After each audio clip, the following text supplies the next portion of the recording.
And they're off. Tough start for Golden Eyed Queen. Spots the field 4 lengths. On the outside, Latte, Dolce is first into stride to take that early lead. Pretis is right there. Now Half Scout and Kelsey Har rev it up from in between horses. Then we come back to Yankee Agate. Behind that one comes the slow starting Golden Eyed Queen, who's now picking up her feet. At the back of the pack is the debuting Black Coffee Buzz. As they bank around that far turn, and Latte Dolce is dictating terms and doing so by about a length and a half. That opening quarter mile went in a speedy 21-4. Pretis is in between horses. On the rail is Half Scout. Making the move now, catching the eye is Yankee Agate. As they bank around that turn, and Latte Dolce and Alex Conchari are widening here. They lead by 5. From the back of the pack, Yankee Agate is trying to cut into that lead. The favorite Pretis has work to do at the top of the Canterbury stretch. And Latte Dolce is straight and strong. Latte Dolce by 7. Yankee Agate cutting into that lead. Pretis is a beaten favorite, but into the final football field.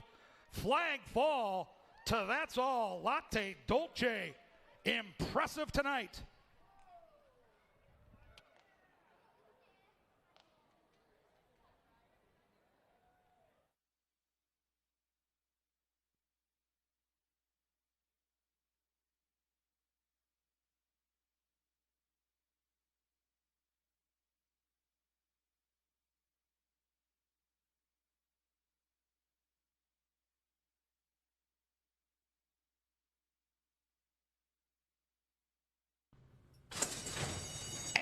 And they're off. The favorite came off to a nice start on the outside, Full of Grace, joined by Hot as a Pistol through the inside, and in between horses is Lady Goldstar to intensify that early pace. The last horse away is Dicey, and those patriotic silks of Lady Goldstar are on the lead by a neck. Outside is Full of Grace, tracking that one coyly. Then it's a length back to Hot as a Pistol. Gap of 3 back to Girls a Bullet. Even Pandora second last, and Dicey trying to unwind from the back of the pack. An enterprising opening quarter mile that goes in 21-1, and Alex Conchari is trying to edge that favorite away, and Full of Grace, not needing any divine intervention yet, leading it by 3 parts of a length from Lady Goldstar. Hot as a Pistol is in there and shoved on in second now, and on the outside is Dicey, and from well back, Girls of Bullets trying to make that move to the inside as the turn down the top of the Canterbury stretch, and Full of Grace is leading it. Hot as a Pistol is right there. That Minnesota bred means business. Nothing left for Lady Goldstar. Final furlong, Hot as a Pistol is charging, and Hot as a Pistol, the upset is on. The Minnesota bred takes care of business tonight at double digits.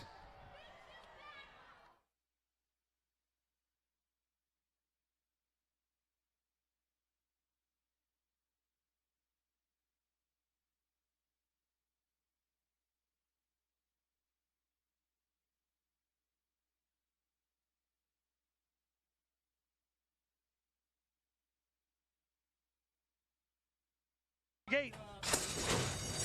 And they're off. Shuffling back was Rusty Cage at the start. Down low is Rock Victor showing speed along with College Party. Outside of those horses is Royal Privacy, and here comes Soriso, who was off a little slow, now trying to hustle up to those early front markers. Rusty Cage shuffled back second last, and Sharp Art can see the entire field from 5 lengths back. And College Party takes the lead away from Rock Victor, and Royal Privacy and Lindy Wade sense the warning call, and they're out after College Party. Soriso is closing in smartly, as is Sharp Art. And they bank around that turn with College Party to catch. Top of the Canterbury stretch, Echoberry, College Party from Royal Privacy and Soriso, and they run down that Canterbury stretch, and Royal Privacy is roused up to the throat latch of College Party, and Sharp Art is closing in on those two. Still, though, Royal Privacy there from a pesky College Party. Royal Privacy well-timed, Royal Privacy in front.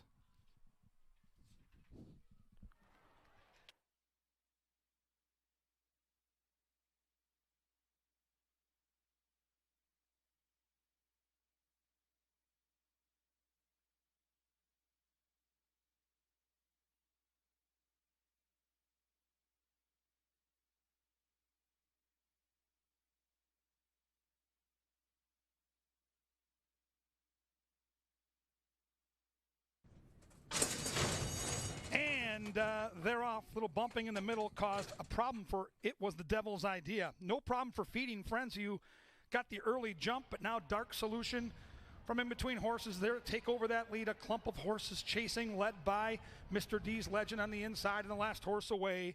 It was the Devil's Idea. It's a moderate pace here set by Feeding Frenzy, the favorite, and Rye Echoberry lead it by a desperate neck. Dark Solution content to track that one from second. Then it's Mr. D's Legend. In between horses, shuffled back a little bit, was Loring Park. Then it's Kovacs to the outside of that one. Gap of 2 to Pirate Bird. Then it's Senior Bonbon. And at the back of the pack, it was the Devil's Idea. 24-2 for that opening quarter mile, and Rye Echoberry still leads it comfortably here with Feeding Frenzy by a half length. Dark Solution clings to that one. Inside is Mr. D's Legend. Will need a place to go here at some point, along with Loring Park. On the outside of horses comes Kovacs. Closing in now from the back is Pirate Bird and Senior Bonbon. Nothing yet from It Was the Devil's Idea. 49 flat for the half mile, and Feeding Frenzy still there from Dark Solution now, who puts the white shadow roll in front. In behind horses, Feeding Frenzy looking for the light of day, as is Mr. D's Legend. Top of the Canterbury stretch, and Dark Solution takes the lead back. Feeding Frenzy on the inside. Loring Park now gets the light of day. Mr. D's Legend trying to come as well into the final furlong they run. Dark Solution now from Loring Park. Dark Solution, Loring Park, a spine tingler. Dark Solution, Loring Park, here's the wire. Loring Park in time.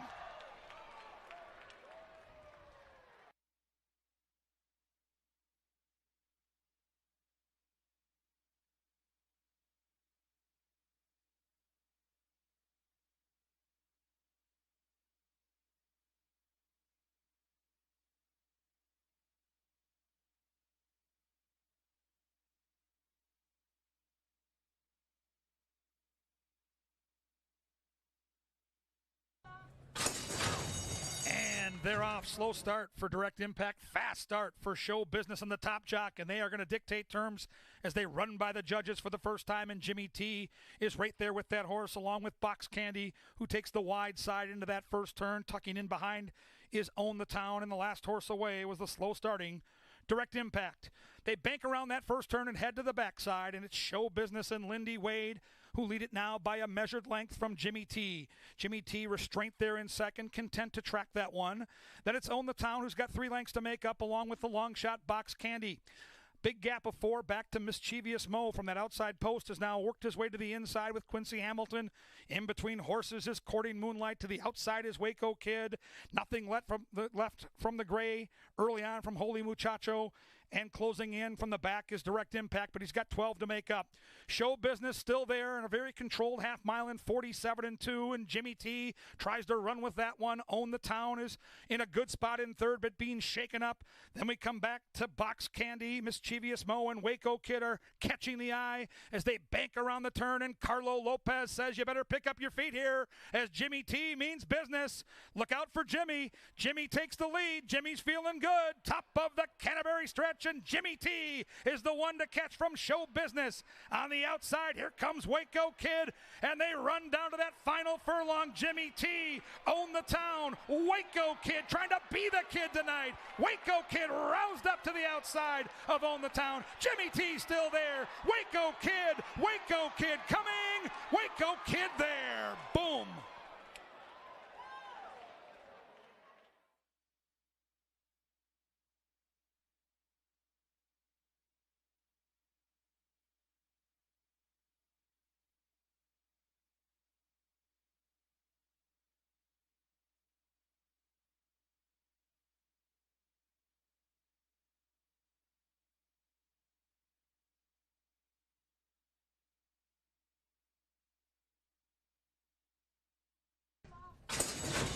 And they're off. The field came off to a perfect dispatch right off the hop. There goes Creative Plan to show that early speed, joined by Candy Cove.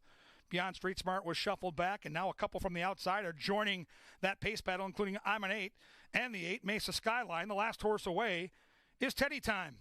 Some traffic into that first turn, a clump of horses up near the front, led by Creative Plan. Creative Plan leads it by just a neck from Candy Cove. I'm an 8, restrained right now by Leslie Mowing and a half length back. Outside of that horse comes Mesa Skyline, and getting the great trip is Kelsey Haar with P Club in between horses. After that one, we come back to Beyond Street Smart. On the outside of that horse is Hey Hey My My. Then we come back to Real Loot. Gap of 2 to My Boy Lollipop. Still nothing from Teddy Time, who likes to do his best running in the later stages. Creative Plan and Rye Echoberry now. They leave that skirmish and lead by a length. They lead it from Candy Cove, and I'm an 8. On the outside is the 8 Mesa Skyline, who's making a sharp move right now at 44-1. From the back of the pack, Teddy Time catches the eye.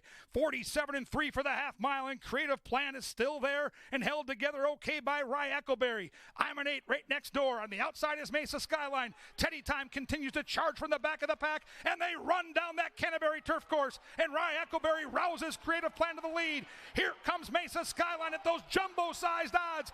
Big long shot, favorite, coming to the wire. Creative Plan, Mesa Skyline, Creative Plan, saved just enough.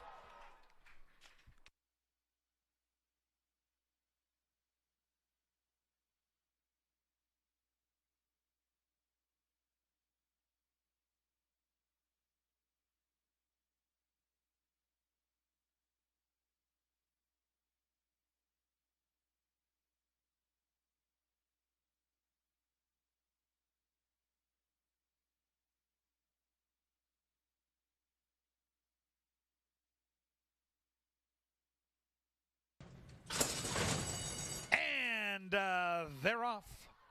Papa Rizzo asked for speed early here from Quincy Hamilton, joined in kind by My Cowboy. In between horses is Copper Fiddle, and the last horse away is the favorite Camps Bay. And Papa Rizzo takes the lead around that turn and heads to the barn side, leading it by 3/4 of a length. Here comes Quinones to up the ante now with My Cowboy tracking that one in second. Copper Fiddle gets a great trip, 2 lengths off the pace, saving ground in third. Then we come back to Hawkwood, who's got 6 to make up. After that is Blue Gale, and at the back of the pack is Camps Bay. They went 23 flat on that muddy track for the opening quarter mile, and Papa Rizzo still has the neck in front.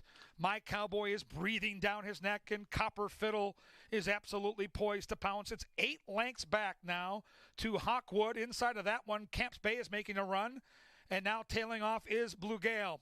46 flat, a speedy half mile, and a pace duel that has set it up for Copper Fiddle. And Copper Fiddle's looking to reap the benefits as Papa Rizzo and My Cowboy go eyeball to eyeball. From the back of the pack comes Camps Bay. He'll have something to say about this too as they bank around that turn, and the complexion changes as My Cowboy is digging in, and Copper Fiddle's trying to get around that one and bracing for Camps Bay at the top of the splashy Canterbury stretch, and Camps Bay rose to the lead by Lindy Wade. Perfectly timed and setting sail on this muddy track for the winner's circle. Camps Bay opening up now. Camps Bay by 2. A solid effort by Copper Fiddle and the speed of My Cowboy to the inside, but nobody was good enough to stop Camps Bay tonight.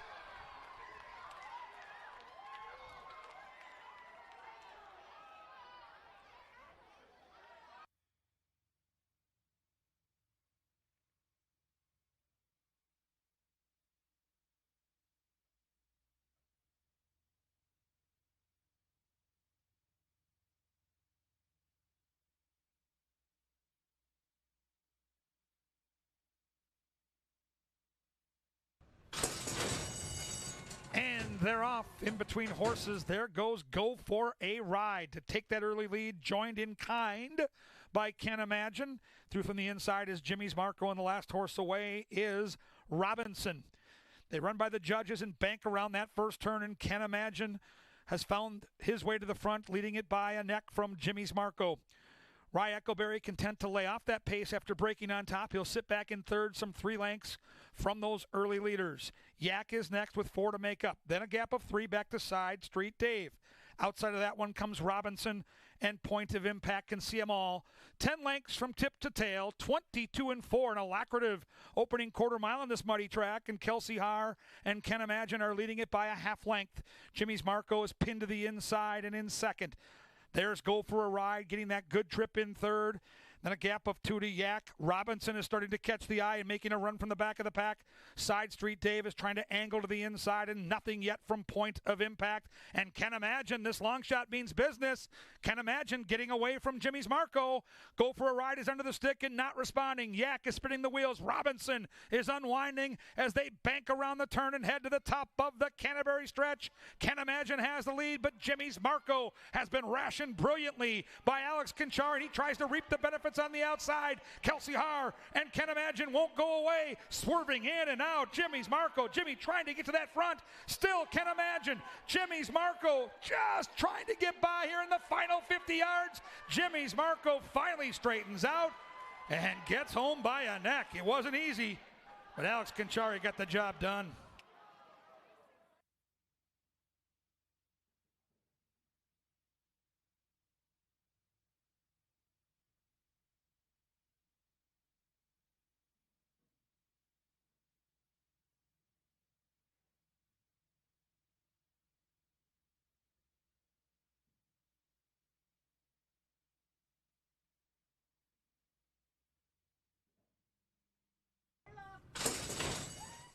And they're off. Stumbling a little bit was Riverboat Gambler, but he did recover quickly. Going to the front is Please the Court now.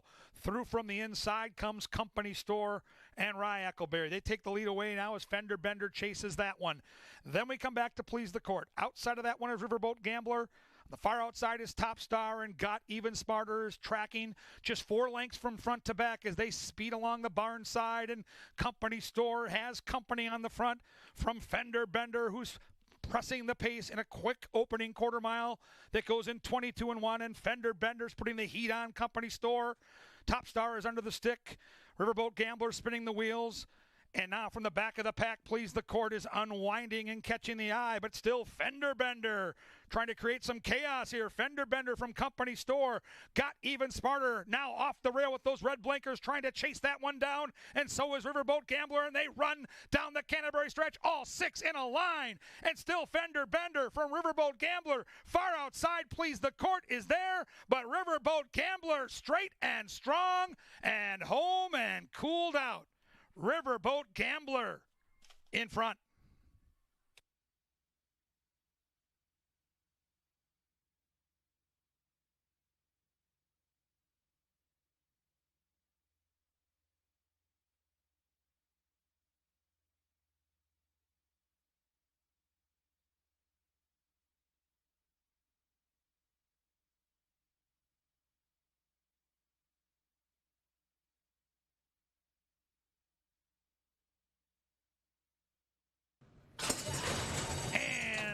They're off. In between horses, Shrimpy has early speed. So does FDD Texas Tea. Shrimpy, FDD Texas Tea changing gears. In between horses, FDD Texas Tea. FDD Texas Tea. Look.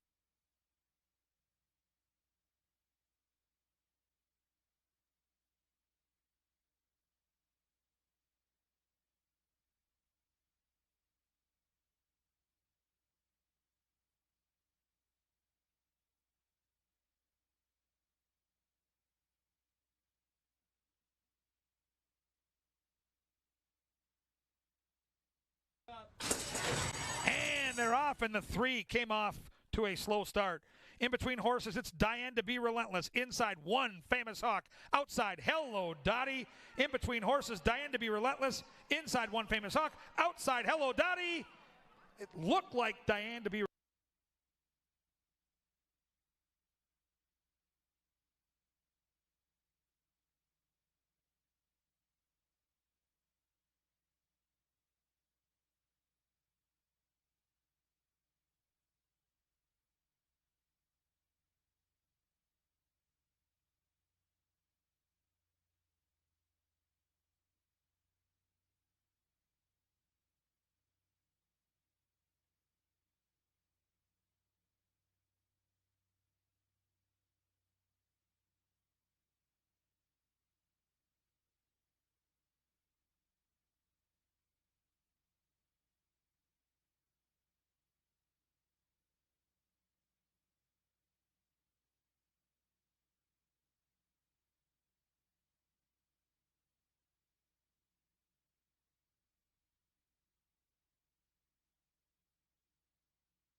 Ladies and gentlemen, please rise for the Star-Spangled Banner.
Good afternoon, ladies and gentlemen, and welcome to Canterbury Park. 9 for you today, and we have a sloppy main track. The turf races have been shifted to the main track. Program changes, and here they are. In the first race, scratch number 5, Coastline Sermon. No superfecta wagering in race 1 with the scratch of number 5. Race 2 came up clean. In today's third race, scratch 7, Khaki Jack. Third race, scratch 7, Khaki Jack. Now the fourth race is off the turf, main track currently sloppy. The distance for race 4, now 1 mile. Scratch numbers 1, 4, and 6. And no show, trifecta, or superfecta wagering in race 4 with the scratches of Arnold's Patsy, Trendy Nev, and She's Extremely Hot. To the fifth race, and scratch numbers 3, Bentley's Dream, and 7, Modern Muse. Fifth race, beginning the 50-cent pick 5, scratch 3 and 7. Race 6 is off the turf. The distance is okay. Scratch numbers 3, 4, 6, and 7. And no show, try, or superfecta wagering in race 6 on the main track.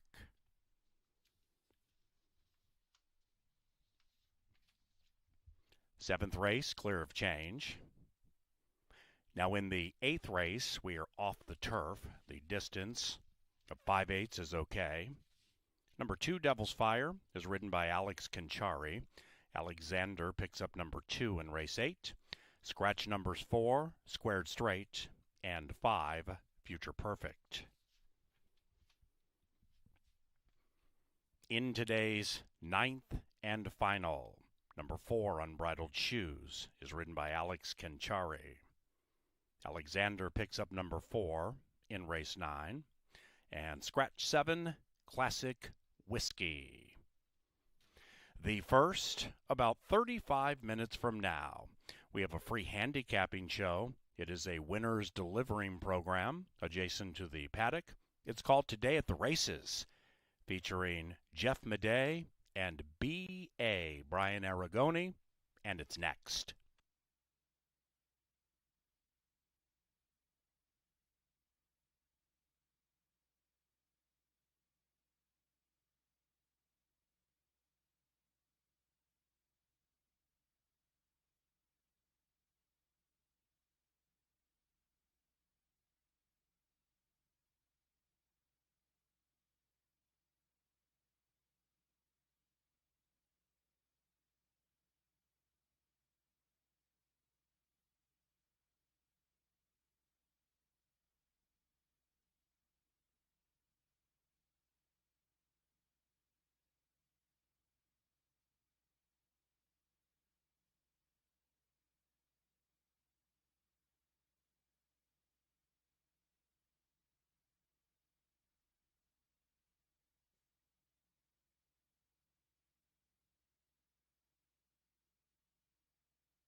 Well, good afternoon and welcome to Today at the Races. I'm Jeff Madej. I'm joining your paddock analyst and expert handicapper Brian Aragoni here on Bassett Hound Day.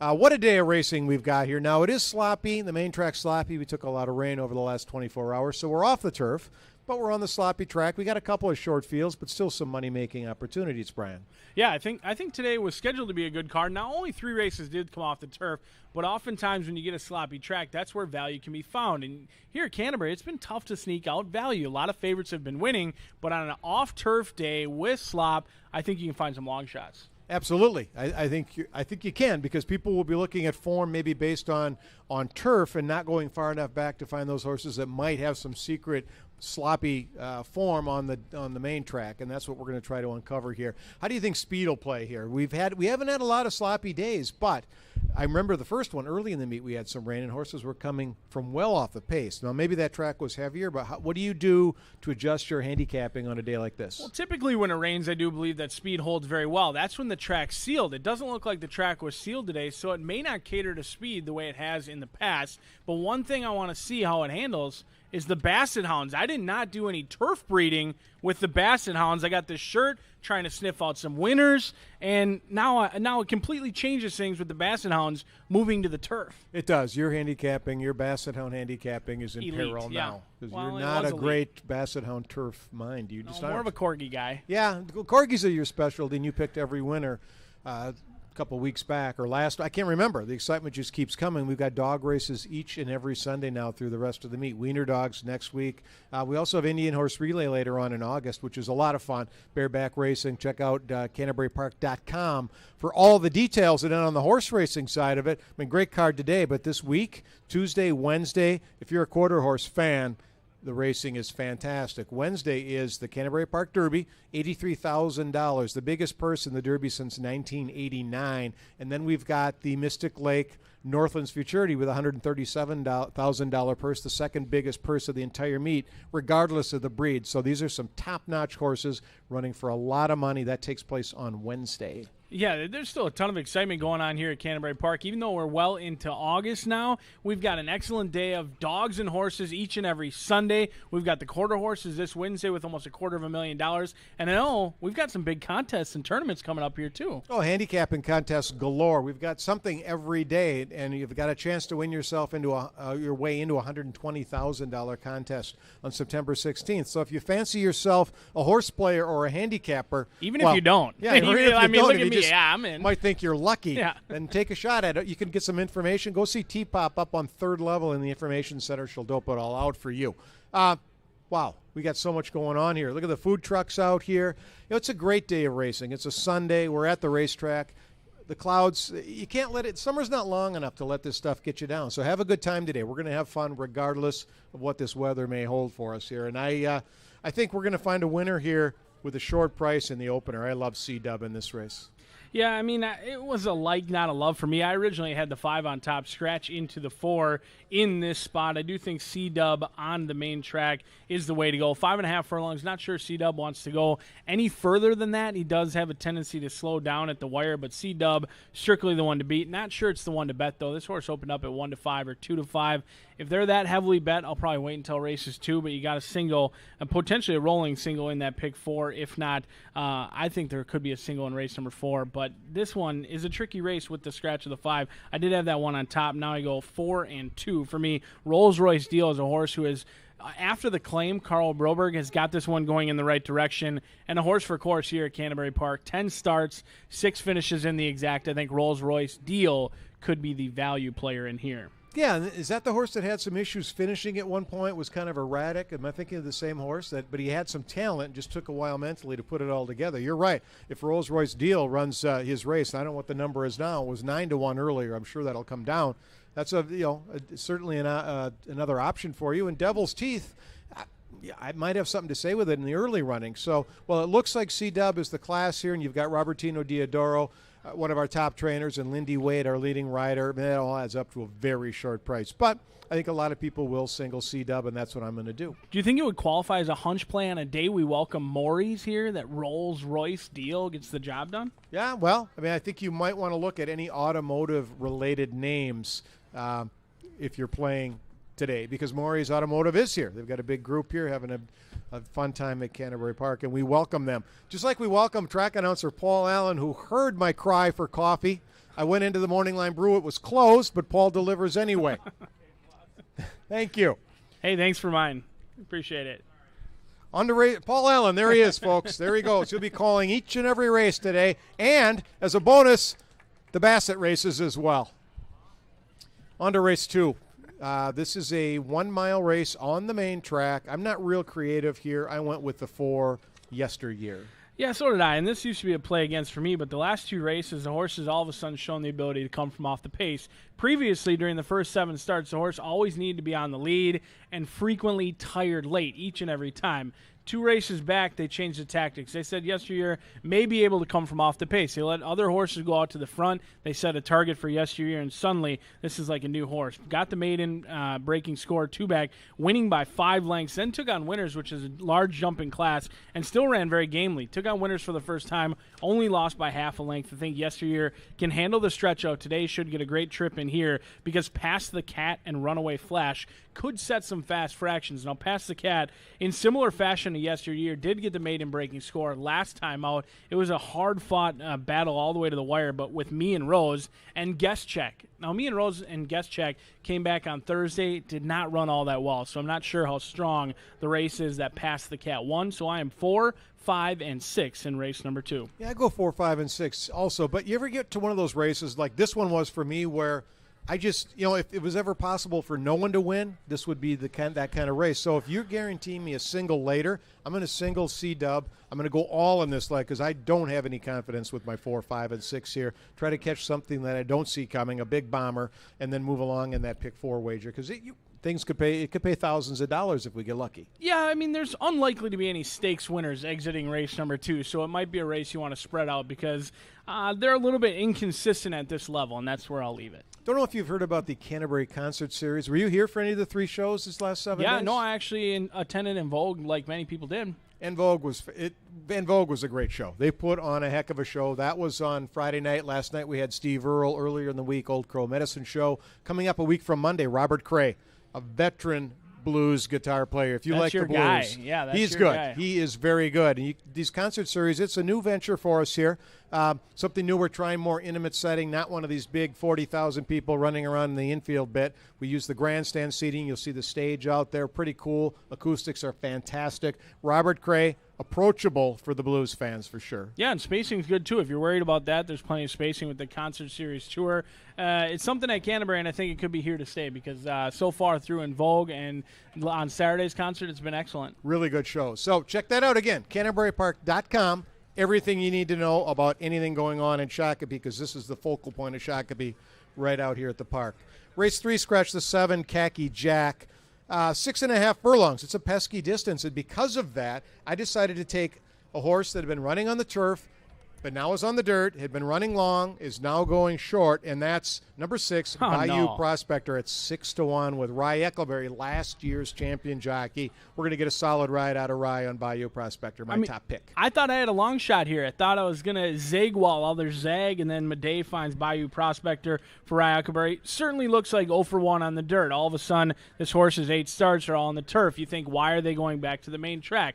It's a little bit misleading that 0 for 1. It did come on a sloppy track similar to today, but also took on Shared Sense, who won easily yesterday and is a very nice horse for Brad Cox and Blackberry Wine. That race that this one ran on the mud back at Churchill Downs was against some very tough customers and a quality field. It may have been a maiden special weight race, but the class that exit that race is nothing compared to that what Bayou Prospector will see today. I think Winchester Place Thoroughbreds, who has been heating up here recently, could get a value player in here. It's my live long shot of the day. I like this one a lot. The 4 and the 2 are the other ones to take a look at. Dried Pepper at 8-1. There is value there for a horse who has been consistent. Kind of runs one pace, but that pace can be awfully quick with Dried Pepper. And Mind My Time, Empire Racing Stables, and Robertino Diodoro. Those are 2 names you're going to want to focus on not only here at Canterbury today, but each and every day because Dio and Empire, they simply win races. 6, 4, and 2. I'm going to take a stand against Brad's Time down on the inside. What I did like about Brad's Time, though, is that Lindy Wade is aboard. And he also rode my time last time and now decides that he's on Brad's time, or Diodoro decided that. But that intrigued me a little bit. I think that horse does get overbet, though. I'm hoping we can get that 6-1 on Bayou Prospector. Maybe it's 7-2, 9-2, something like that, but definitely should not be the favorite. And you're right, that one off-track race that Bayou Prospector ran in was so much better than this group here that if he can run that race, he can win this thing. And I go 6-2-1 in race number 3.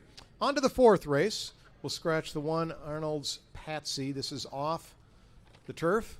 Oh, we also scratched the 4, Trendy Nev, and the 6, She's Extremely Hot. So we scratched those horses. We're on the dirt, going 1 mile.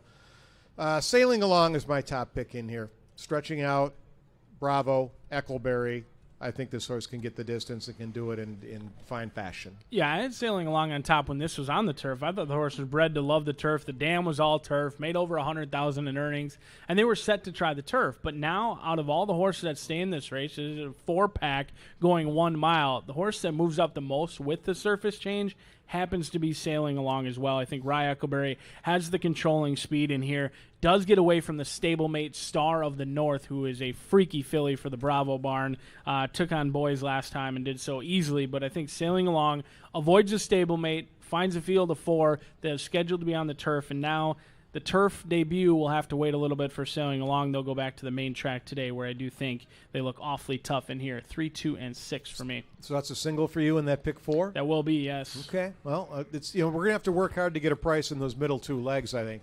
But we have one with Bayou Prospector, and maybe we can get lucky in that second race and catch some kind of a goofball and make this thing pay, because we're going to be singling. I think Sailing Along gets bet here in this 4-horse field now, probably goes favorite. I mean, people see what we see.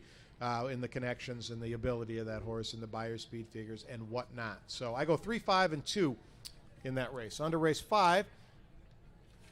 6 furlongs. We scratched the 7 Modern Muse, scratched the 3 Bentley's Dream. Where'd you go?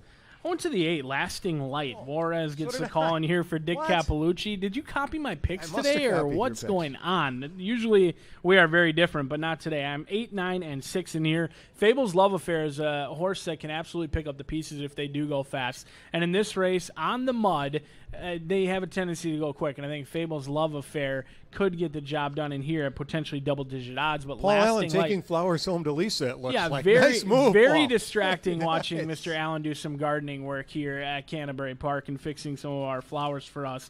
But Lasting Light, Dick Capelucci, the man has been heating up. It's Capelucci's first year here at Canterbury Park, and he is handling it like an old wily vet, winning at 17%. 8, 9, and 6 for me. There are a lot of distractions at the racetrack. You know that it's hard for guys like us to just stay focused when you got Paul back there gardening and the food trucks over here, Basset Hounds howling. Where were we? 8-1-9 for me in race number 5. Yeah, I don't have any more to add. We have the same horse, which is really strange. But, that horse could be a bit of a price, I think. Now, we're off the turf in race number 6. We're going to scratch the 3, the 4, the 6, and the 7. That doesn't leave us with a whole heck of a lot here. I stuck with the same horse that I liked on the turf, and that's the 8, Let's Skedaddle. The 8, Let's Skedaddle. Joel Burnt, last year's top trainer. Alonzo Quinona is a hot jockey here. This horse, I think, can finish strong on any surface. Yeah, I mean, Let's Skedaddle and Shabam look like the ones in here for me. Alex Conchari, Mac Robertson, these guys have been heating up as well. Shabam has a win on the dirt. Hasn't been on the dirt very often. Of the 16 starts, most of them have come on the main track. In fact, 13 of them have come on the main track. So it's impressive that this horse got a score on the main track. Alex Conchari, Mac Robertson could be a value player in here, because I do think Let's Skedaddle is going to be overbet from the outside. There's no doubt about it. Let's Skedaddle is probably the horse to beat, but Shabam may be the horse to bet. I think Rental Pool, though, could maybe shoot clear here and might have something to say about it. That last outing was not representative. I think Rental Pool is fast. That was a muddy track last time, and we didn't see any speed at all, but it was against stakes caliber horses. Now we're in against much lesser company here with a chance for Rental Pool and Rye Eckleberry maybe to get the lead. And that could be a price, because I think they're going to look elsewhere here, even though it's a short field. Let's Skedaddle's probably going to get bet off the board. That means there could be some opportunity in other races. Why not? Why not stab there? Go deep in this race. It starts at pick 4. Yeah, no, and this I think the early pick 4 could be a little bit chalky. That's a pick 4 that you could throw $5 or $10 in and maybe double your money or triple your money. This pick 5 still has an opportunity to pay very well despite coming off the turf. I agree. And you're known for hitting the pick fives. You'll give out your pick five ticket later on in the card before the first leg of that pick five. And that's something people want to follow along because you've had some success with the pick five this year. Yeah, no, the pick five's been good. We lower the takeout, and we've consistently seen more money back in people's pockets. One thing that hasn't been talked about as much but has been equally successful, that 10% takeout pick six. Now, we had a 4-day carryover going into the pick six last week, and it paid very generously. It's one extra race. It is $1. It's challenging, but with that challenge also comes more reward. All right, today might be, if you're new to the pick six play, it's a dollar-based bet, but with some of these shorter fields and maybe some singles here that Brian's going to give us, could be a day to just take a stab at it and just, why not try it? Start to get the feel for it, because you're right. If you get lucky, all you got to do is find one oddball, and the payout will triple, quadruple even. Yeah, and while you thought race number 2 was challenging, where you didn't know how to pick a winner, I felt the same way about race number 7. This is a race I'm not sure any of them want to win. However, when we go to the gate at 4:35, one of them is bound to come back a winner. And I think this is a race that you want to spread out. I do not have faith or confidence in anyone in this race. I wanted to put Mocha Kiss on top on Pepsi Family Day for Jose Vega and Nathan Russell. It's just hard to get over. Vega hasn't had much luck so far this year, 0 for 58, and Mocha Kiss was in a perfect spot last time out with Kelsey Haar and just kind of ran an even running second-place finish, beaten by many, to Sneaky Diane, who also comes back in this spot. And I just didn't think that race was all that strong, so again, I'm trying to zig while others zag. I'm going to try the Ireland bred in here, Chip Woolley, Luis Fuentes. You think Chip Woolley's ever had success on a muddy track, maybe on a Saturday, first Saturday in May? I think he's won a couple of big races, or at least one for sure, but you're right. I mean, Kentucky Derby winning trainer. I mean, you should always introduce him when you mention him that way. Kentucky Derby winning trainer Chip Woolley has the 7 Mile His Dream, the old Irish bred on the dirt. The Ireland breds happen to love the slop. Why not? I mean, the horse has 2 wins on the main track, has been facing much tougher on the turf, goes back to the dirt today. I think could be overlooked in this spot, and has some decent dirt form from Turf Paradise, which Turf Paradise horses have been more consistent here at Canterbury Park this year than they have in years past. 7, 1, and 8. I do think Mocha Kiss will be bet down below 6-1 today. This horse went off at 1-2 last time. The money is going to come in again, and this is a race I don't feel very confident in at all. I do know that I certainly want to try and beat Friendly and Kind, who does have 8 victories on the main track, but just kind of ran a really clunker of a race last time out, and that was just on July 1st. Right, and they claim for 7,500, drops down to 4,000 off the claim for Broberg. You're right, I don't have that one in my top 3 either. I go 8, 7, and 2. I thought getting one more for Tony Ringstorff has a chance with Quinones aboard here. Horse has some decent speed. Does have a win over a wet track. I think that's important when you're looking at the races. If horses have proven that they can run on the wet surface, why not give them another try? 7-2 on this horse makes some sense to me. Certainly not a single. I would probably go deep here, use some of your singles in the other legs, and go deep in this race. But 8, 7, and 2, those are my top picks here. As the horses now for the first race make their way down into the saddling enclosure. We'll take a look at race number 8, where we're scratching the 4 and the 5. These are maiden specials. We're off the turf. They're going to go 5 furlongs on the main track. I like the maiden special horse, number 3, Fallen Empire. David Van Winkle, a Hall of Famer.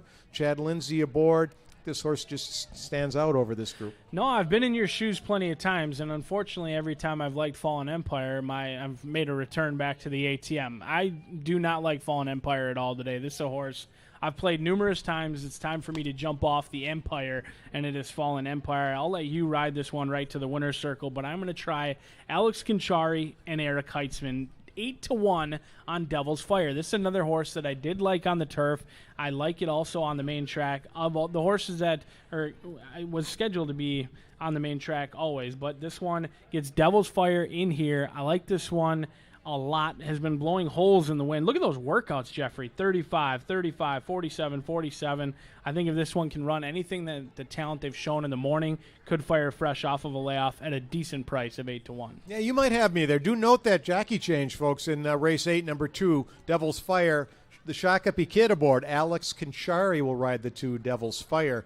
I go 3, 7, and 8. I don't have your horse in my top 3. Now that you've mentioned these things. Big mistake. It could be an error on my point, because you're right. The horse is working faster than most of these other horses can even run. So I could be in danger. I'm hoping it's a Morning Glory, though. Morning Glories are horses that look good in the morning. They run fast in the workouts, but when the real action starts, they don't show up. I'm hoping that's the case here. I'm hoping Fallen Empire now on the cutback has a chance to win here, and horses never run for a tag. It's one of my favorite angles. When you have maiden special horses facing those that have already been offered up for a tag, the maiden horses generally do better than maiden specials. Speaking of maiden special weight and quality, did you see the breeding, the sales price on Fallen Empire? Start a GoFundMe for someone there. $450,000 purchase. Now protected in this spot again. Yeah, well, you're not just going to give up on a horse like that. This one's got a little money to make. It's earned $14,000. It's only $435 short. Today is where we start with Fallen Empire, 3, 7, and 8 for me in race number 8. We'll close it out in race 9, and don't forget we've got Basset Hound races. They're coming up in between some of our horse races. Scratch the 7 Classic Whiskey. That was the Minnesota bred maiden special dropper. So I can't use that one. He's out. I use the one, Haven's Joy. This filly is a 4-year-old who's 0 for 13, but I think has the speed in a race that let's be honest. There's not a lot of talent in here yet, or there could be talent that we just haven't seen yet. I tried the one, Haven's Joy. Yeah, this is a tricky race in here. I've got Haven's Joy on top as well. This is a filly who showed a lot against the boys two-back. Then she went back in with the girls and didn't really run all that well. I'm hoping that I can get that performance where she was game throughout. Hopefully she doesn't always have to face the boys to show her best stuff. But the filly takes on the boys, and I do think she looks good in this spot. I am all about Haven's Joy in the nightcap. Let's look at our 9-race card. We do thank you for joining us, everyone that's here at Canterbury Park. We're going to have a great day today. Be sure to get out there and enjoy those Basset dog races. You can hear them howling over here. Try one of the food trucks or any one of a number of great places you can eat and drink here at Canterbury Park. Say hello to Mouse Mickelson. There he is back there running the camera. Brian, if you have any questions, he'll be in the paddock for every race, and you can stop him and ask him what he thinks about anything. Yeah, no, hopefully we can sniff out some winners today, get some good food, some beer. And do kids race on the track today, or is that pending? I'm guessing we're not going to run on the track with the kids. The mud is knee-deep. Okay, we will crown the fastest Basset Hound of them all. We'll crown 9 thoroughbred winners, and we're going to have a good time. Thanks, folks. We appreciate you being here. Good luck today.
The horses are on track for race number 1.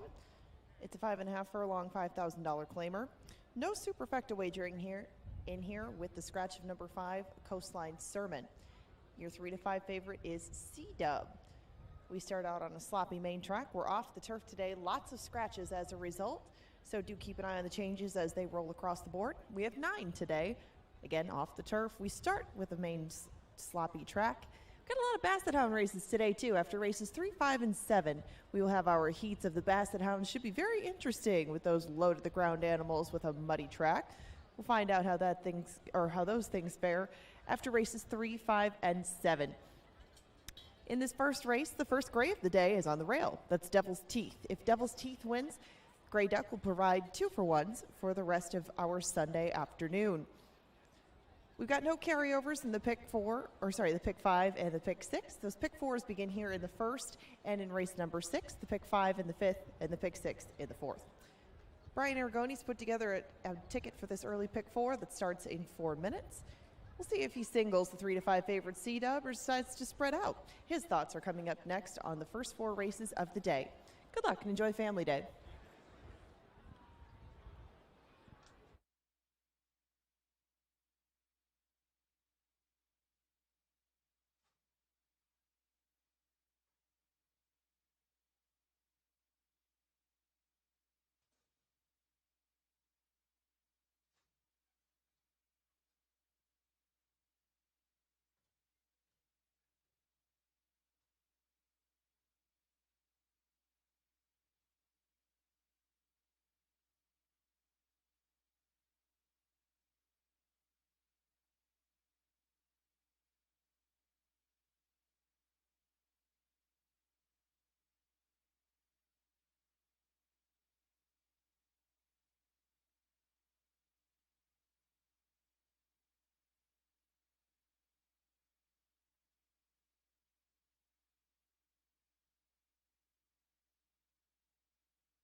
Horses have joined us out on the sloppy main track. Do know we are off the turf. Doesn't change much in this early pick 4. We're going to go 1, 2, and 4 in here. I have got C-Dub on top, but I am not a strong or confident believer of Mr. C-Dub, who does have 2 victories this year, but was 0 for 7 last year. Has a tendency to win at Canterbury, though, 3 for 6. Every time they come to Canterbury, they do get the job done.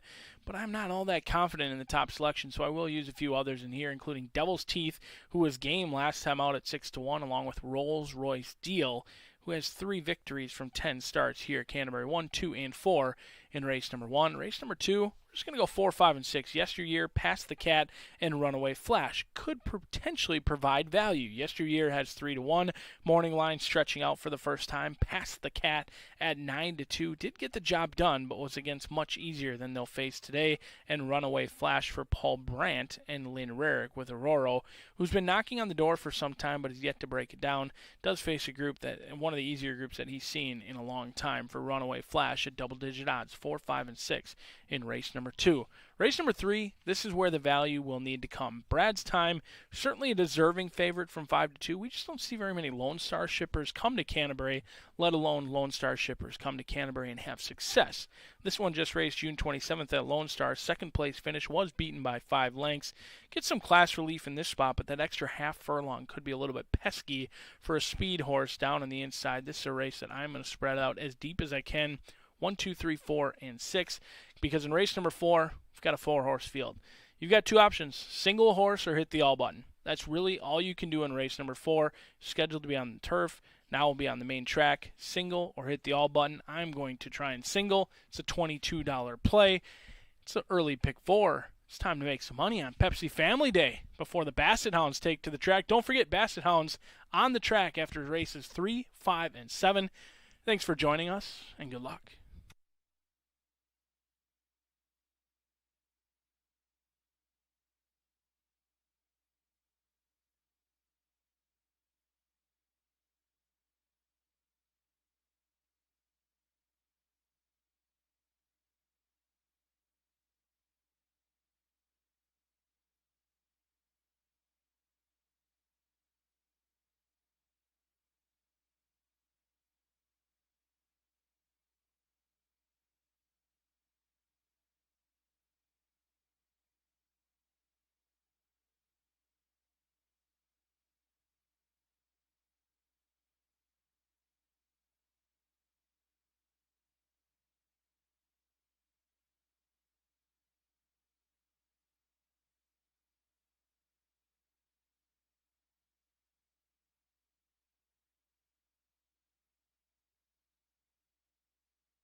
It is now post time for Family Day at Canterbury Park, and Papa Caballero is the last in line.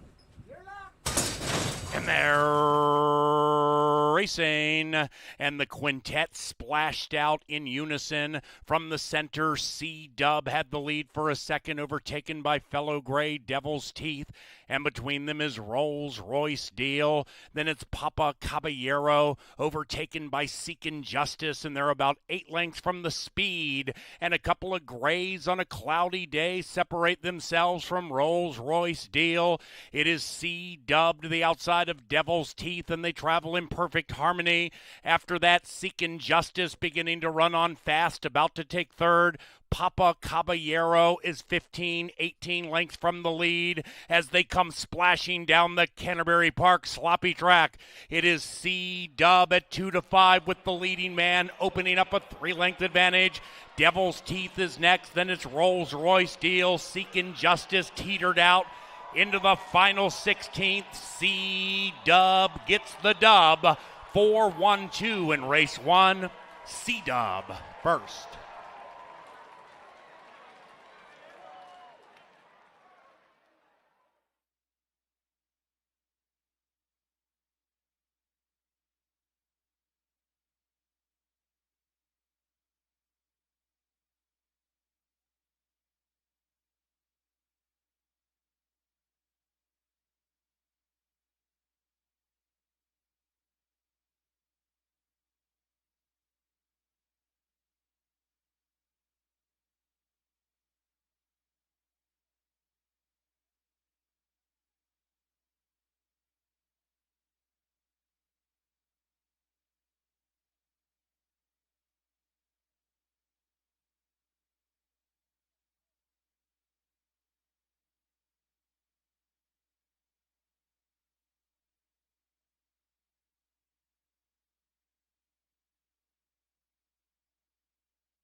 The first race is official. Ladies and gentlemen, Canterbury Park would like to welcome everybody from Maury's Automotive Group to the racetrack today. A quite sizable group spending a Sunday at Canterbury. On behalf of all of us here at the racetrack, thank you very much and welcome Maury's Automotive.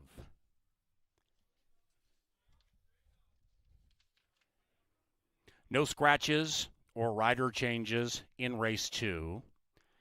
Main track sloppy. Turf races to the main track.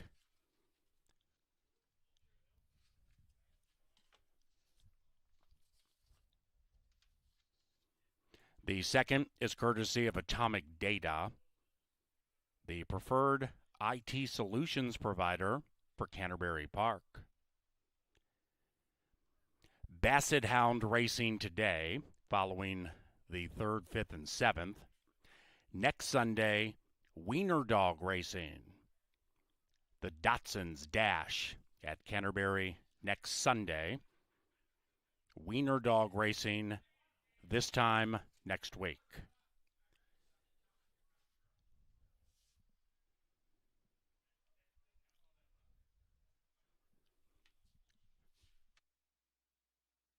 The first into the Mystic Lake Winners Enclosure, C-Dub, and our leading rider, Lindy Wade. The winning owners, Empire Racing, and the winning trainer, Robertino Diodoro.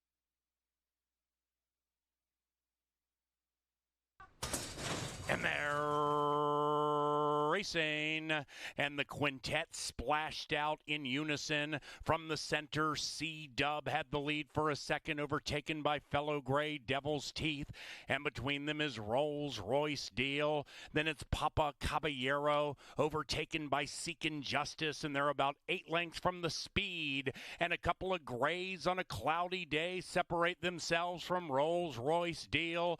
It is C-Dub to the outside of Devil's Teeth, and they travel in perfect harmony. After that, Seekin' Justice beginning to run on fast, about to take third. Papa Caballero is 15, 18 lengths from the lead as they come splashing down the Canterbury Park sloppy track. It is C-Dub at 2-5 with the leading man, opening up a 3-length advantage. Devil's Teeth is next, then it's Rolls Royce Deal. Seekin' Justice teetered out into the final 16th. C-Dub gets the dub. 4-1-2 in race 1. C-Dub first.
C-Dub does it again. He doesn't always finish races the strongest, but it really doesn't matter. If you're the first one to hit the wire, you get paid 2 to 5, a little bit skinny for a win wager, but it does pay $2.80 for your $2 win wager as C-Dub gets the job done again for Empire Racing Stables. We'll go back out to the main track. This time we'll stretch it out. Last race, 5.5 furlongs. This race going to be 1 mile. Leaves us with a competitive field of 7 set to go to the gate in here. 1 mile going to be the distance for those rolling daily doubles and pick threes. On your screen now, it's the good-looking Twilight Liaison for Mike Bollinger. The Minbred in here gets back in with plenty of other Minbreds and also gets class relief. They've been trying the $25,000 claiming ranks. Now they'll try $7,500 in here. 1 for 9, still lightly raced, but hasn't shown much the last 2 races since being switched from Joseph Smith. Over 15-1 on the field's long shot down on the inside. The 2 is taking all of the money, and it's Muskie Man.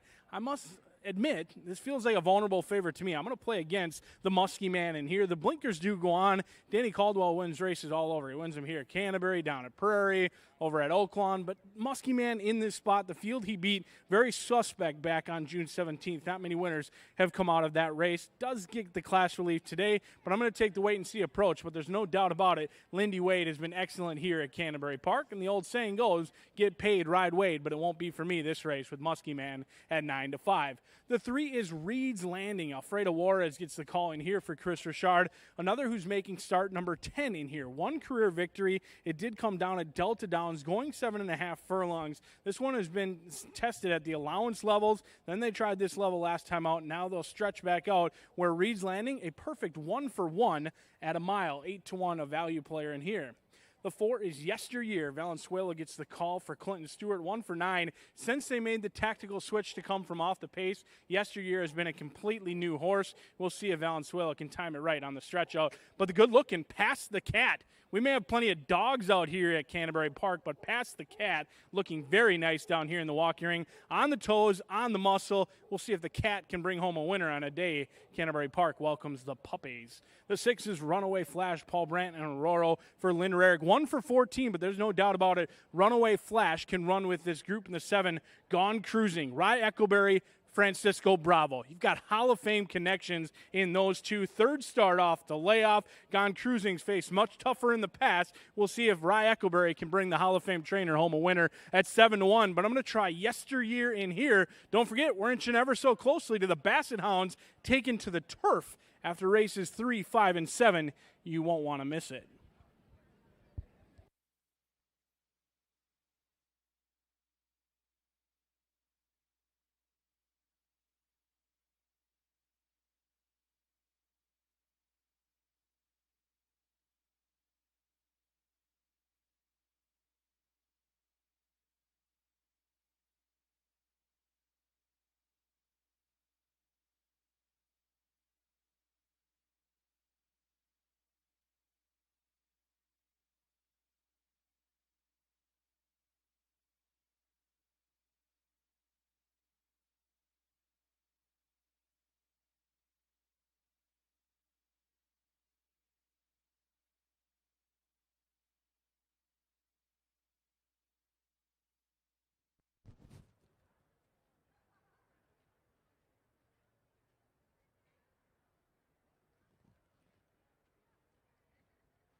The field is now on track for race number 2. We're 7 minutes away from it, and this one will be a mile this time. Minnesota-bred boys in search of their second win. Offering win, place, show, exacta, try, super, double, and 50-cent pick 3 wagering. We don't have any changes in this one. Very few races today without changes, but the second is clean. It's sponsored by Atomic Data, and your 2-1 favorite at this moment is Muskie Man, number 2. We'll take a glance at the jockey and trainers races in a moment. Atomic Data is kind enough to provide us those standings each day. For now, they'll go through the post parade and take off in 7 minutes.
We now take a look at the Atomic Data leaderboards as we do each day before the second race.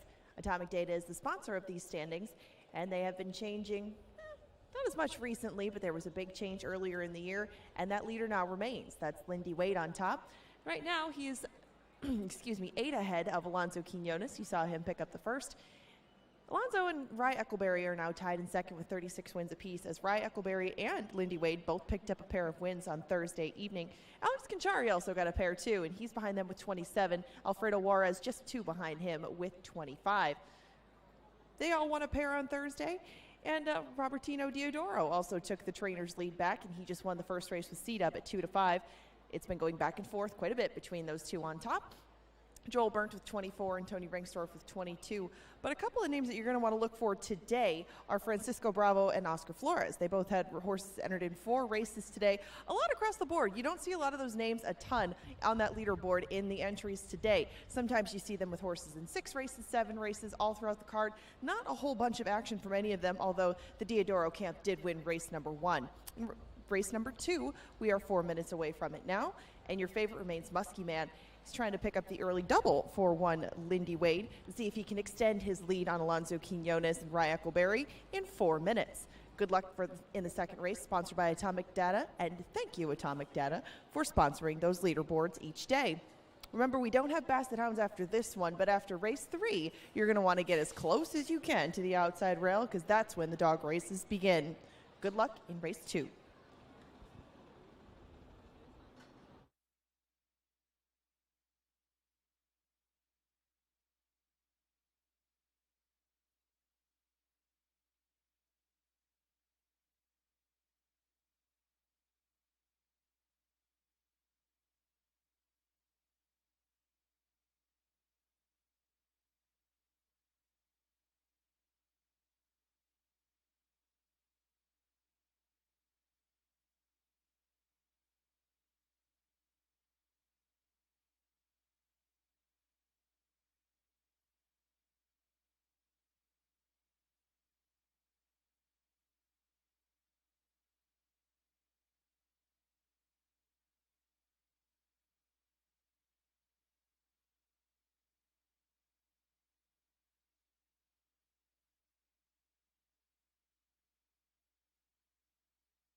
It is now post time for the second race, Pepsi Family Day at Canterbury Park.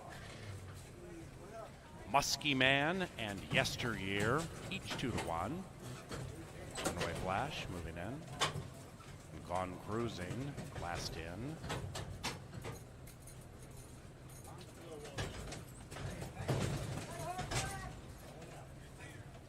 Here they come.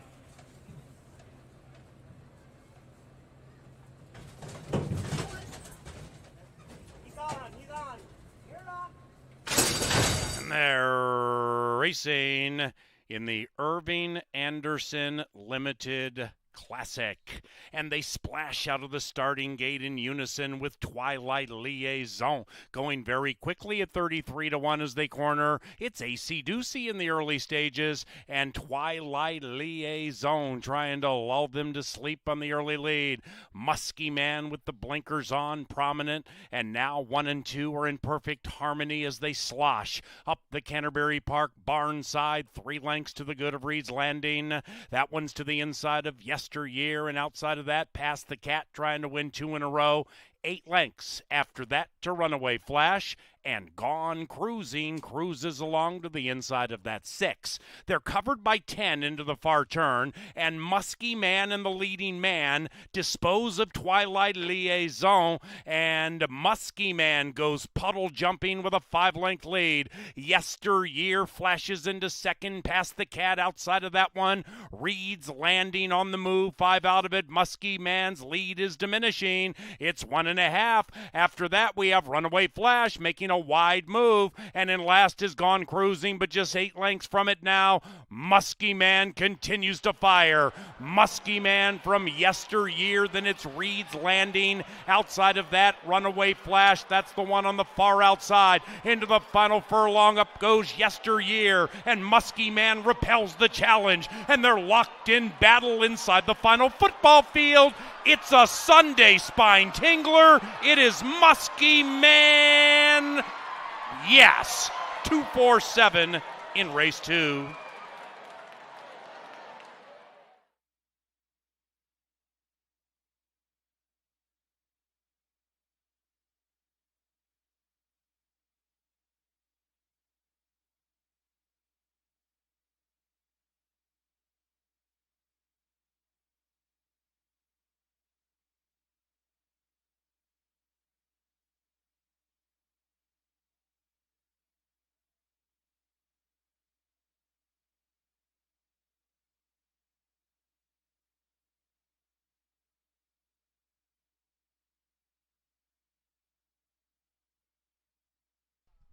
Photography.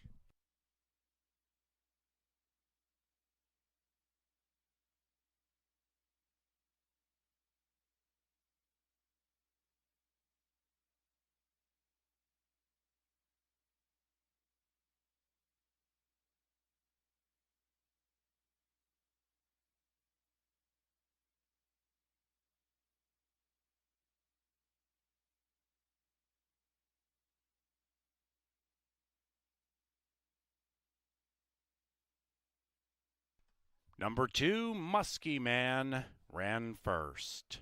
2-4-7-3 in the sloppy second.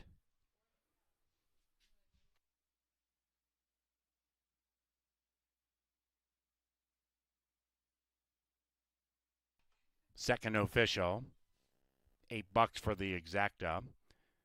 The jockey swept the double, 5.5-1. Trifecta, 1875, leading rider all odds. Superfecta, $11.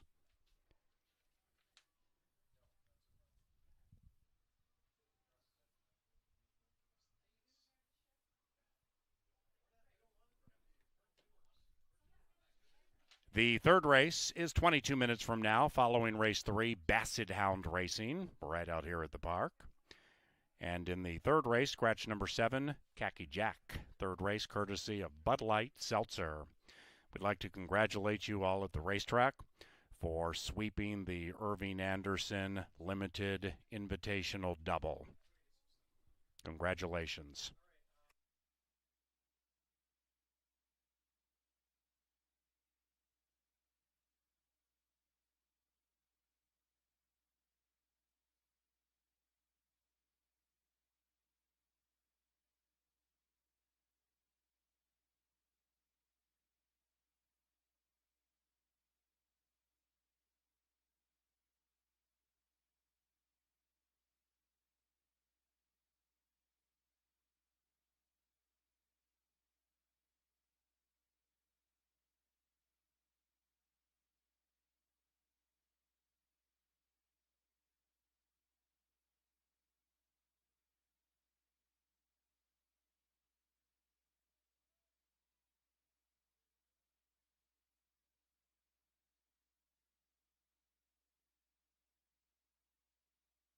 Blinkers on, winner circle in for Muskie Man.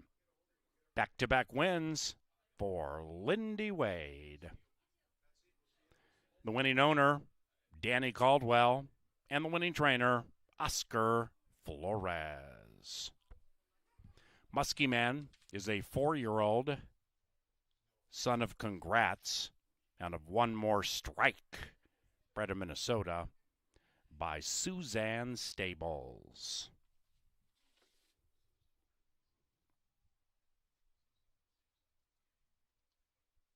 If you would like a contactless wagering experience, we have betcanterbury.com. It also alleviates the hassle of lines. You can bet right from your phones. betcanterbury.com. Stop by any information center for details and to sign up. Bet our races right from your phones at betcanterbury.com.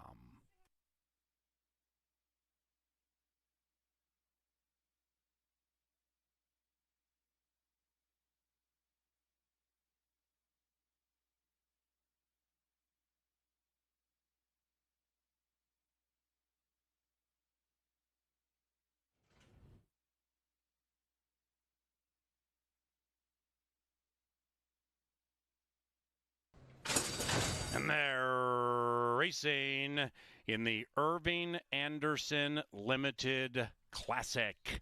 And they splash out of the starting gate in unison with Twilight Liaison. Going very quickly at 33-1 as they corner. It's AC Doocy in the early stages. And Twilight Liaison trying to lull them to sleep on the early lead. Muskie Man with the blinkers on, prominent. And now 1 and 2 are in perfect harmony as they slosh up the Canterbury Park barn side. 3 lengths to the good of Reed's Landing. That one's to the inside of Yesteryear, and outside of that, past the Cat, trying to win 2 in a row. 8 lengths after that to Runaway Flash, and Gone Cruising cruises along to the inside of that 6. They're covered by 10 into the far turn, and Muskie Man and the leading man dispose of Twilight Liaison, and Muskie Man goes puddle jumping with a 5-length lead. Yesteryear flashes into second past the Cat. Outside of that one, Reed's Landing on the move, 5 out of it. Muskie Man's lead is diminishing. It's 1.5. After that, we have Runaway Flash making a wide move, and in last is Gone Cruising, but just 8 lengths from it now. Muskie Man continues to fire. Muskie Man from Yesteryear, then it's Reed's Landing. Outside of that, Runaway Flash, that's the one on the far outside. Into the final furlong, up goes Yesteryear, and Muskie Man repels the challenge, and they're locked in battle inside the final football field. It's a Sunday spine tingler. It is Muskie Man. Yes, 247 in race 2.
Now that's a horse race. Muskie Man in yesteryear.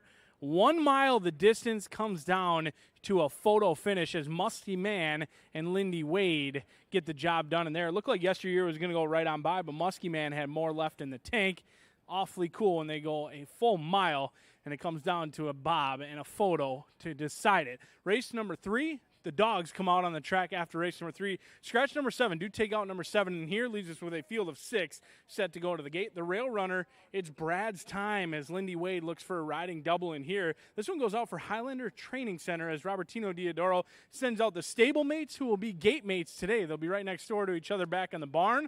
They'll also be right next door to one another in the gate today with Brad's time, who's lightly raced. Only 2 starts, a win, and a second-place finish today. We'll see if the Lone Star Shipper can get the Minnesota money in here for the Red Hot Diodoro gang. And speaking of Red Hot, Empire Racing Stables, they kicked off the card today with C-Dub as Lindy Wade looks for 3 in a row on Brad's time. Carlo Lopez trying to get his share in here with the other Robertino Diodoro. 4 for 35. While Brad's time is lightly raced, My Time certainly has experience making start number 36 today. It'll be the 3rd start here at Canterbury, looking for the 2nd win, 8-1 on the board. The 3 is Big League Benny, Quinones, and Larry Sterling Jr. This one does have 4 victories on a fast main track. I'm not so sure his style is conducive to success on a muddy track. As we've seen, oftentimes when it rains, you want to be near the lead. Big League Benny is void of early speed. That last race a little bit misleading because he was still 5 or 6 out of it, but won rather easily. Claim for Larry Sterling Jr. We'll see if Alonzo Quinones can make it back-to-back on Big League Benny, looking to hit a homer in here at 4-1. The 4 is Dried Pepper. Juarez gets the call in here for Chris Richard. This one comes back right at that class level. Dried Pepper's awfully quick, but doesn't have a ton of turn of foot. Just kind of goes one pace all the way throughout, but that pace is very fast. We'll see if Juarez can time it right with the game Dried Pepper. The 5 is Something Super. Valenzuela in here. Had to settle for 2nd last time out. He did lose to the guy he's riding for right now with Danny Caldwell, as he'll try and get Caldwell his 2nd winner on the card. They won with Muskie Man. They look for Something Super in here to get the victory at 6-1, but I'm going to try Bayou Prospector. Rye Eckleberry, Francisco Bravo. 2nd start off the layoff. Draw a line through that last race. It was on the turf. We'll be on the dirt. This one's only tried the dirt 1 time previously. Took on a very nice horse for Shared Sense and Blackberry Wine. Joe Sharp trainee and Brad Cox trainee. Trust me when I say Bayou Prospector didn't face anything like this the last time they tried the turf or the dirt. They'll try the dirt again today. 6-1, a great value player in here as the field of 6 goes out to settle race number 3. And after that, we'll settle who's going to qualify for the big money as the Basset Hounds take to the turf. Coming up, coming at you next.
Lynn Dykert brings the 3rd field of the day on track, and we're 7 minutes away from the 3rd race.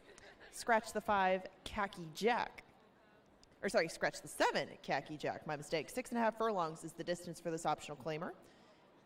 If you'd like to wager on it, we recommend you do.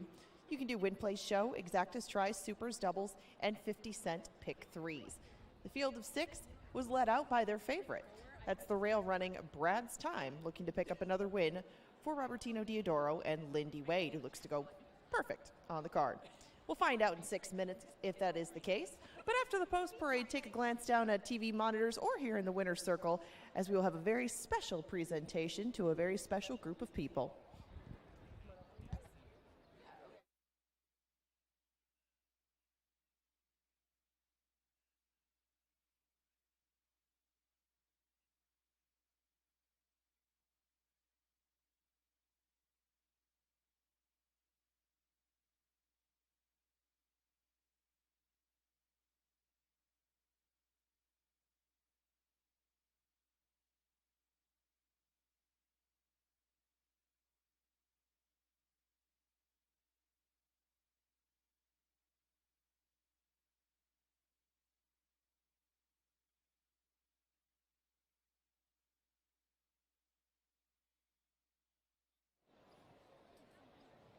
As I mentioned, we have a very special group of people down here in the winner's circle.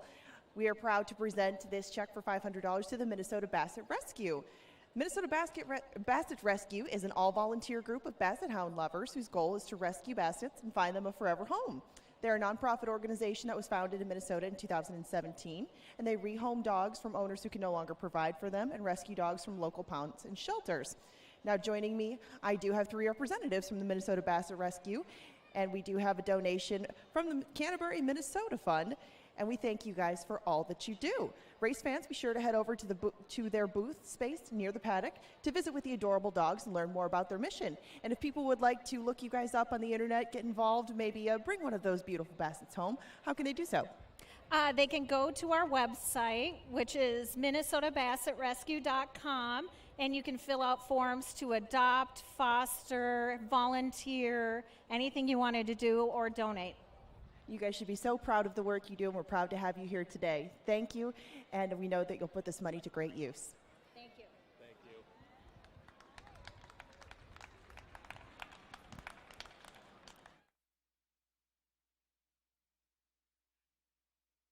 And now on the screen, you see Bayou Prospector. Bayou Prospector, the 6 horse in here, is Brian Aragoni's Continental Diamond, Diamond in the Rough. Very square price of 5-1 on Bayou Prospector at the moment. And Bayou Prospector does come off a string of turf races, but the last time that he did see dirt, it was a sloppy track. Much different condition than this, though, going 2 turns at Churchill Downs. He took on some very tough customers, as Brian mentioned. So Bayou Prospector getting another try on the main track is his Diamond in the Rough, brought to you by Continental Diamond. Just a few more things to cover from the marketing perspective. It's hard to follow that up. Those are such great people, and we appreciate the work that they do. If you want to go check out those Basset Hounds, please go take a look. The third race, we'll talk a little bit about some of the things that we have coming up next. We have Summer School on August 11th. That'll be the last session. It runs from 6 to 8 p.m. Kevin Gorg is the maestro for the whole thing. You get one of his power play sheets.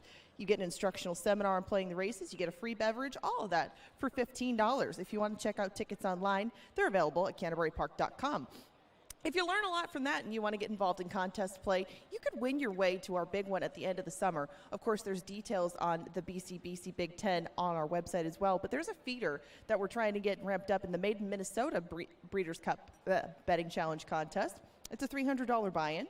$200 is the bankroll, $100 is the entry fee, and that's on Wednesday, August 18th. So if you go to summer school, you make a lot of money, you want to try your hand at contest play, that's a good way to get involved, and you could win yourself a long way. You could get all the way out to the Breeders' Cup betting challenge just from getting involved in that Made in Minnesota contest. All the details are on our website. There's also details on more with the Canterbury Concert Series. The past couple of nights, we've had some good acts. We've had In Vogue, Steve Earle and the Dukes, and coming up, we have Robert Cray, we have Daughtry, Government Mule, and Blackberry Smoke. There's a lot of different lineups coming, and a little something for everybody in the Canterbury Concert Series. If you want to check out how you can get your tickets on there, all of that information, as well as the contest information, is available online. That's canterburypark.com. You have 2 minutes to bet race number 3, and then we bring out the Bassets. They will be on the turf course for this one, given how muddy the track is today, but get as close as you can. You're not going to want to miss the first 2 heats of Basset Hound racing coming up next.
Into the starting gate they go. It is now post time for the third at Canterbury Park. The Basset Hounds, a race following the third, should be snazzy. Brad's time 9 to 5. Big League Benny 3 to 2.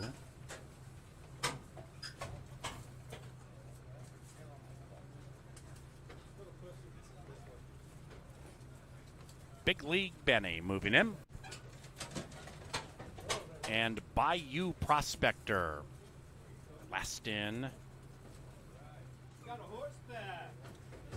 A six-pack on this Sunday for the Tozier Tussle. And they're racing. And they've broken a line to commence the Tozier Tussle. Brad's time looking to provide the rider with 3 consecutive wins. Outside, Bayou Prospector is firing dried pepper between them. And those 3 are a length and a half clear from Mine My Time. Big League Benny's being pushed on by Q. Alonzo Quinones all over the 3 in the early stages. About 8 out of it and 3.5 clear from Something Super. Now they have 3.5 furlongs to go. Brad's time leads it by nearly 1 dried pepper. Outside of that, Bayou Prospector behind them, Mine My Time. Big League Benny continues to chug along, 5-6 lengths out of it, and the same distance clear from Something Super. Dried Pepper moves on Brad's time. Brad's time still held together comfortably, leading it by a neck. The leading rider yet to really get busy, and now he does. Wade pushes the button on Brad's time, and Dried Pepper is still spicy. Behind them is Mine My Time. It is Brad's time, now leading it by 2, make it 3, make it 4, and Brad's time is going to win it, spotless cap to boot. That's 3 consecutive to start Sunday for jockey Lindy Wade. 1-4-3, race 3.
Now entering the winner's enclosure, Brad's Time. That's 3 consecutive victories for jockey Lindy Wade. The winning trainer, Robertino Diodoro. And the winning owners, Highlander Training Center. Brad's Time, $5.80 for a $2 win wager. Race number 3 is official. First pick 3, $6 and change. 11 and change for the exacta, trifecta $10.30. Race 3 superfecta $7 and change, double 10.10.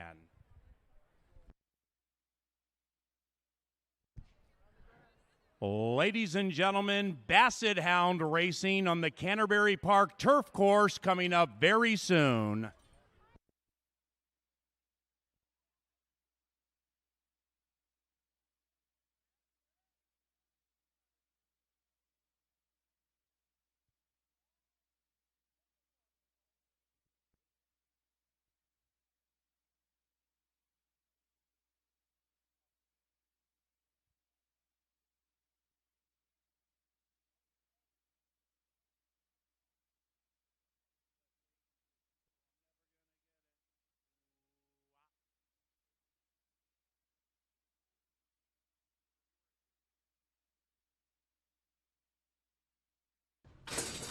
And they're racing, and they've broken a line to commence the Tozier tussle. Brad's Time looking to provide the rider with 3 consecutive wins. Outside Bayou Prospector is firing dried pepper between them, and those 3 are a length and a half clear from Mine My Time. Big League Benny's being pushed on by Q. Alonzo Quinones all over the 3 in the early stages, about 8 out of it, and 3.5 clear from Something Super. Now they have 3.5 furlongs to go. Brad's Time leads it by nearly 1. Dried Pepper. Outside of that, Bayou Prospector behind them. Mine My Time. Big League Benny continues to chug along, 5-6 lengths out of it, and the same distance clear from Something Super. Dried Pepper moves on Brad's Time. Brad's Time still held together comfortably, leading it by a neck. The leading rider yet to really get busy, and now he does. Wade pushes the button on Brad's Time, and Dried Pepper is still spicy.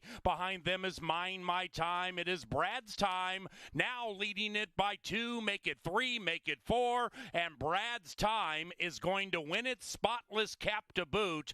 That's 3 consecutive to start Sunday for jockey Lindy Wade. 1-4-3, race 3.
Ladies and gentlemen, welcome to Canterbury Park and welcome to Basset Hound Racing. Can you make a little noise and fire up these puppy babies? Here's the lineup. Now, in a parimutuel puzzler, the dirt race has been shifted to the turf course. And here's the lineup for heat number 1. This is a non-parimutuel wagering event. Side wagering strongly encouraged. Find your favorite Bassett and make a bet. Number 1 is Georgie. There's Georgie. Number 2 is DC.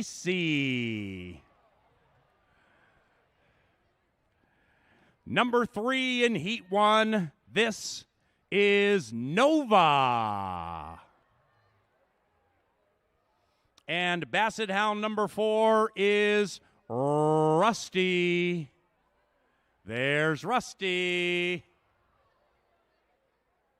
Number 5 goes by the nickname Wally. He is Walter. Walter. And number 6 is Mabel. Aw. Weighing in at 40 pounds. May be the lightweight of all in Heat 1, but is prohibitively favored, ladies and gentlemen. Number 7 is Peggy. The actual lightweight is right next to Peggy. This is the Speedy Penny.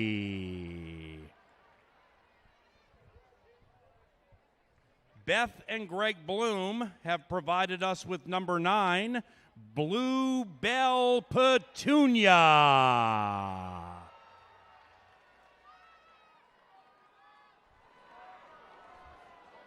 And number 10, here's Coconut.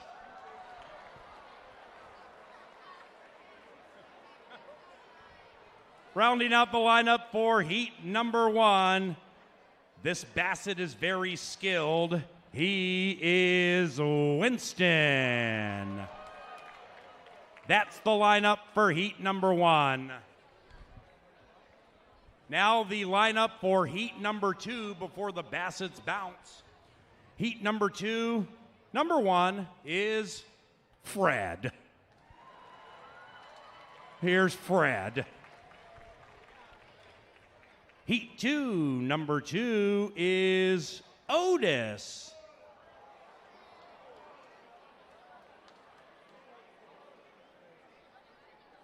Heat 2, number 3 is Penny.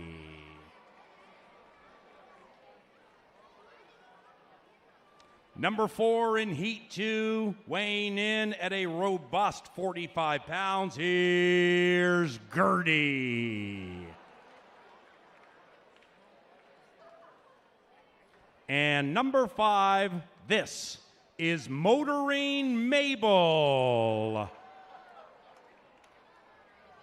The heavyweight in the race is number 7. Make that number 6. Here's Homer at 70 pounds. Homer. Number 7 in Heat 2 is Jelly Bean. And number 8, nickname Wrinkles, she is Olivia.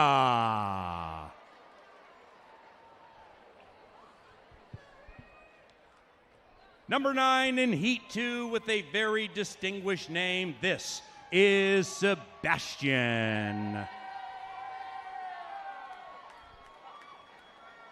Aw.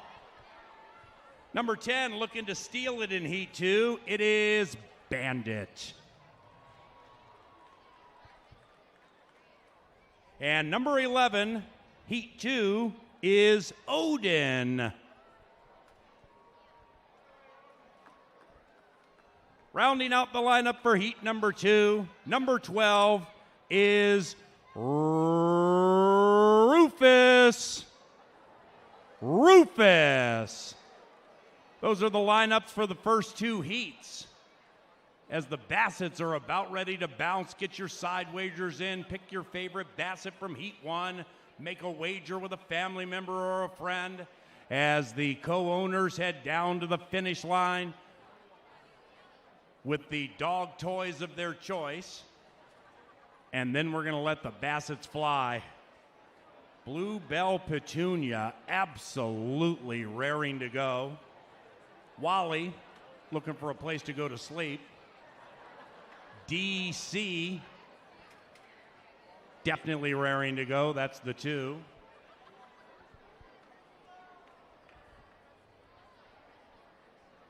Heat number one.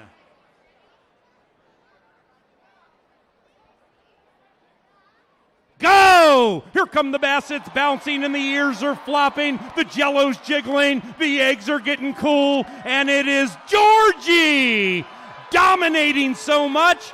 Georgie knocked over Janelle Sawatsky, the owner. What an impressive performance by Georgie. Holy cow.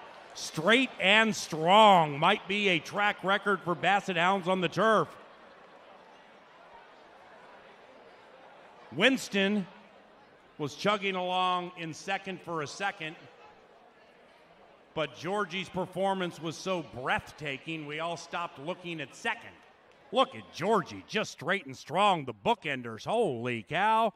What you gonna do, number two? Oh, yeah. Second.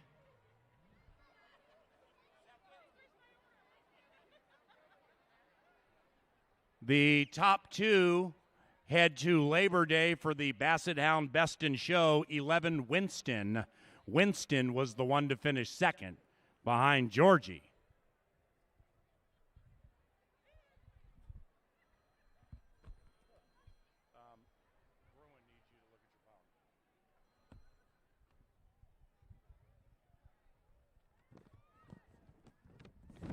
On to heat number two. Georgie will be back Labor Day. Best in Show that day with all the dogs we run this summer. We had Corgis last week, and we have Wiener dogs next Sunday at 1 o'clock.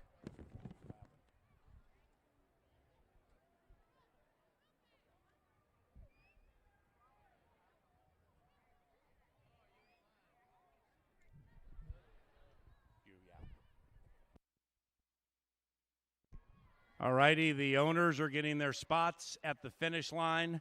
Top two finishers advance to Labor Day for a bountiful prize if they happen to win that day. We do this again following races 5 and 7. Owners in their spots.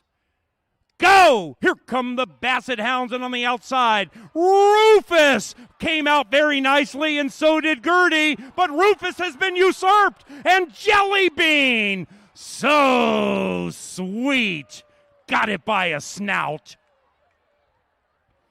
In the early stages, they weren't booing, they were rooing for Rufus, but then they were booing as Jelly Bean came surging by. Gertie fired nicely, but here comes Jelly Bean with a late stride, wanting the prize desperately. Second is Rufus. Rufus and Jelly Bean. We'll see y'all on Labor Day to win those bountiful prizes. Ladies and gentlemen, how about a round of applause for all of the owners bringing these Basset Hounds out, making this Sunday fun. Thank you very much. And thank you for coming out to Canterbury Park. We greatly appreciate it. Race number 4, 22 minutes from now. Scratch 1, 4, and 6. One of the better quartets in the history of horse racing, set to fly right around 3 o'clock. Bet more and win more, and welcome to Canterbury Park.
99.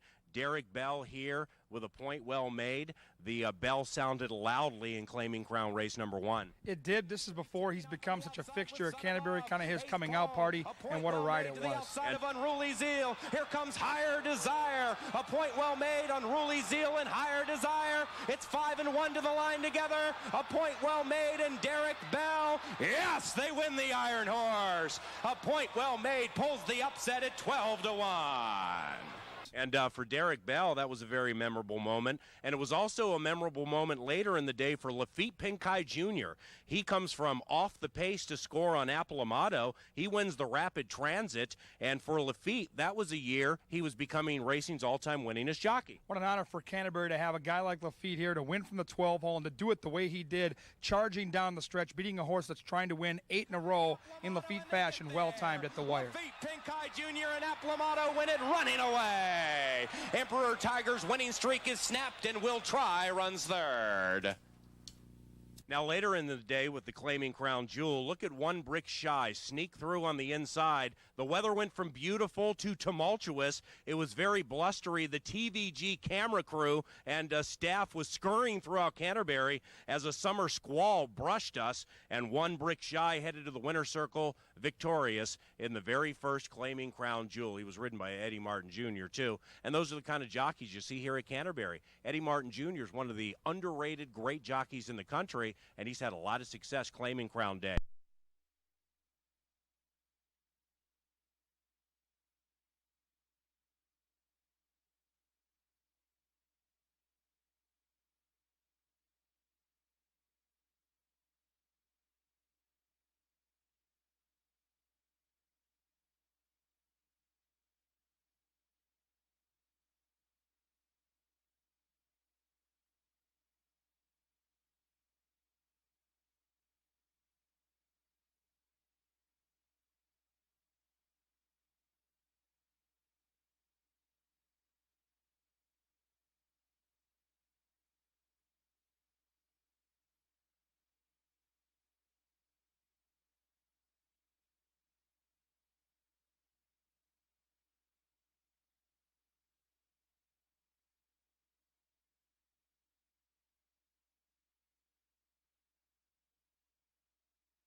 2 of 6 Basset Hound races have been decided. Now, it's not ideal to have them out on the turf course by any means. You don't get that up-close personal feeling, but I do note the dogs are posted up in the expo center right outside the paddock. So if you want to bring the kids in to see some friendly Basset Hounds and see what they're all about, go check it out in our beautiful and gorgeous, spacious expo center. This race was scheduled to be on the turf course, now on the main track, and now a field of 4. You've got a 25% chance of getting a victory, but something that may be higher than 25%.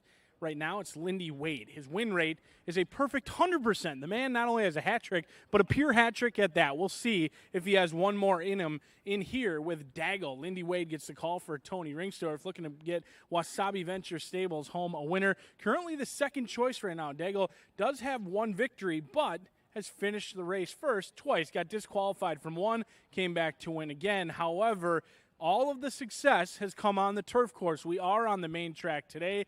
8-5 on Daigle as Lindy Wade strives for 4 in a row. But we'll see if Rye Eckleberry can have anything to say about that with Francisco Bravo and Sailing Along. Of the 4-pack in here, this horse upgrades the most. Off the turf is where Sailing Along wants to be. In fact, has never even tried the turf.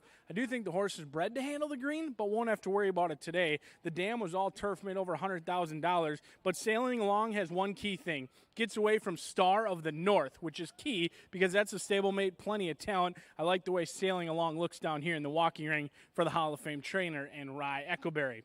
The 5 is Little Miss Bell. Luis Fuentes gets the call in here for Dick Capelucci, another who all of the success has come on the turf. Tries the dirt again, 1 second-place finish, has never tried a sloppy surface. Gets 2 today, and on the outside, it's Little Feathered Indian. Little Feathered Indian there. Aurora gets the call for Troy Bethke. 1 for 19, another who's had plenty of success on the turf. The dirt, an unknown for Little Feathered Indian. We'll see if they can put a feather in your cap with the longest shot on the board at 7-1. But I'm going to try and get home Sailing Along. And don't forget, as we're sailing along with Pepsi Family Day, the dogs in the Expo Center, next Basset Hound races come up right after race 5. Get those wagers in now, and good luck.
The race 4 field is coming onto the track to start the 10% takeout pick 6. That's a $1 wager, and it's one of few that are left, as we do have scratches in here that have changed the wagering menu significantly. Scratch the 1, Arnold's Patsy. Take out the 4, Trendy Nev, and the 6, She's Extremely Hot. So we have a field of 4 that's going to contest this one, with win place, exacted double pick 3, and pick 6 wagering. At the moment, your favorite is 6-5 Sailing Along, with 6 minutes to post. The 4th is brought to you by Jim Beam, and we welcome another round of group from the Maury's Automotive Group. Thank you all for coming out and joining us on this Sunday, full of Basset Hounds, and again, the pick 6 starting here in race number 4. It'll take off in about 6 minutes. And after that, remember, following race number 5, we have 2 more rounds of Basset Hound racing on the grass. It's the only grass racing we featured today, so stay tuned and come and join us again down by the rail. You now have 5 minutes to bet race number 4.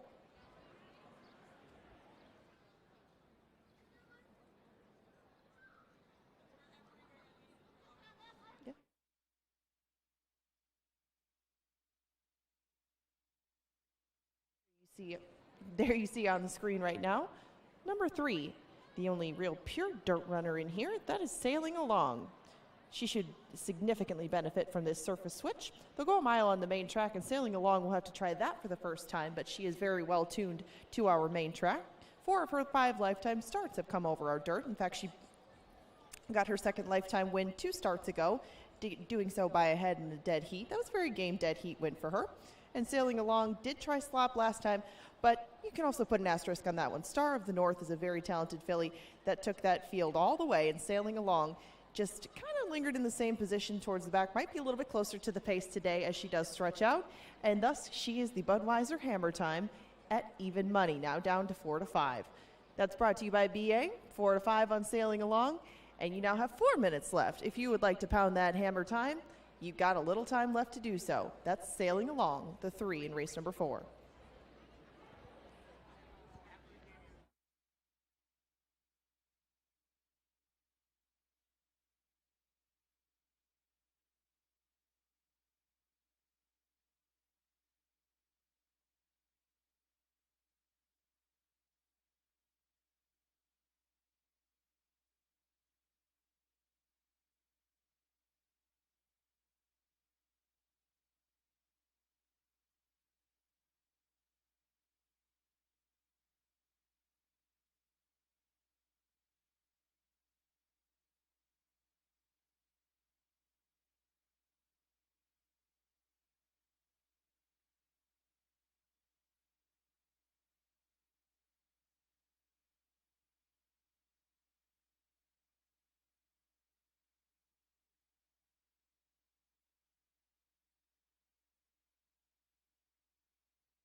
It's post time. Race number 4 at Canterbury Park.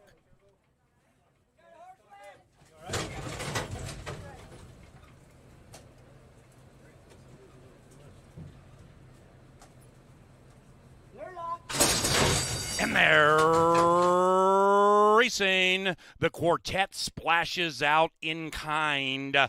Daigle with the hot jock at 2-1 pops the gate beautifully, and Daigle racing in path 2 is in hand and in command, tugging along the other 3. Right behind Daigle, sailing along. That one's to the inside of Little Miss Bell, and after that we have Life After the Indian with 3/4 of a mile to go. It is Daigle and Lindy Wade leading it by a length and a half, and as they slosh up the Canterbury Park barn side, they now are separated by 7 lengths, and the favorite in the quartet sailing along is sailing along in second, just about a length and a half from the lead, but it's Lindy Wade and Daigle continuing to race spotless cap to boot with a half mile to go. Behind that one sailing along, Eckleberry pushes on that 3 looking for more. Then we come back to Little Miss Bell, and that 7 is tailed off far out of it. They're off the far turn, and Daigle is the one to catch. Daigle striding along beautifully, opening up a 5-length lead,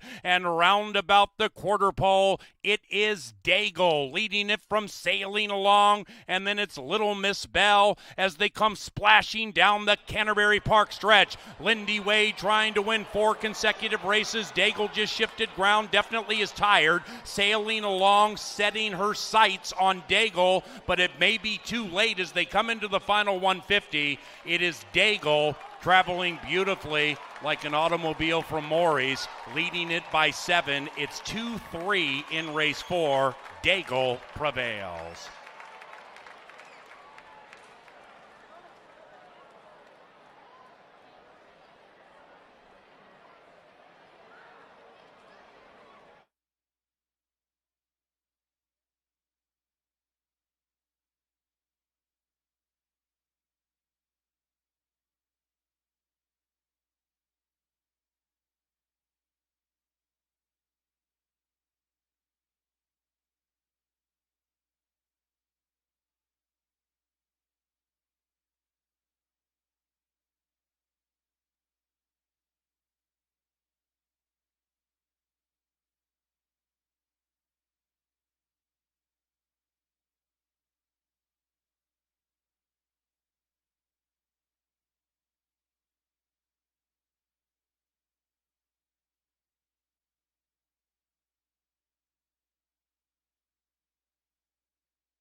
In the winner's enclosure, it is Daigle, and that's 4 wins in a row for jockey Lindy Wade.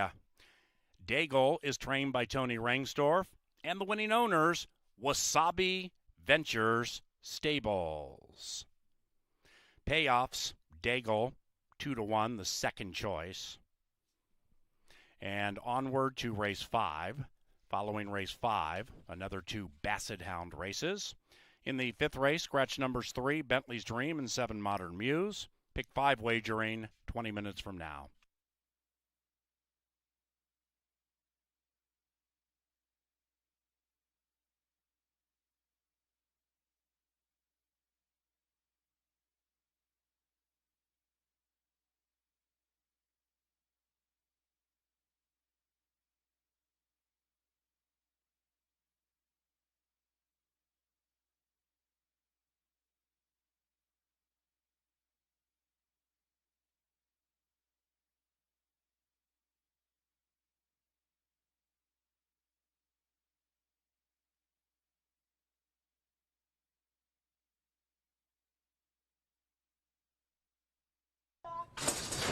And they're racing. The quartet splashes out in kind. Daigle with the hot jock at 2-1 pops the gate beautifully. And Daigle racing in path 2 is in hand and in command, tugging along the other 3. Right behind Daigle, sailing along. That one's to the inside of Little Miss Bell. And after that, we have Life After the Indian with 3/4 of a mile to go. It is Daigle and Lindy Wade leading it by a length and a half. And as they slosh up the Canterbury Park barn side, they now are separated by 7 lengths. And the favorite in the quartet sailing along is sailing along in second, just about a length and a half from the lead. But it's Lindy Wade and Daigle continuing to race spotless, cap to boot with a half mile to go. Behind that one sailing along. Eckleberry pushes on that 3, looking for more. Then we come back to Little Miss Bell, and that 7 is tailed off far, far out of it. They're off the far turn, and Daigle is the one to catch. Daigle striding along beautifully, opening up a 5-length lead,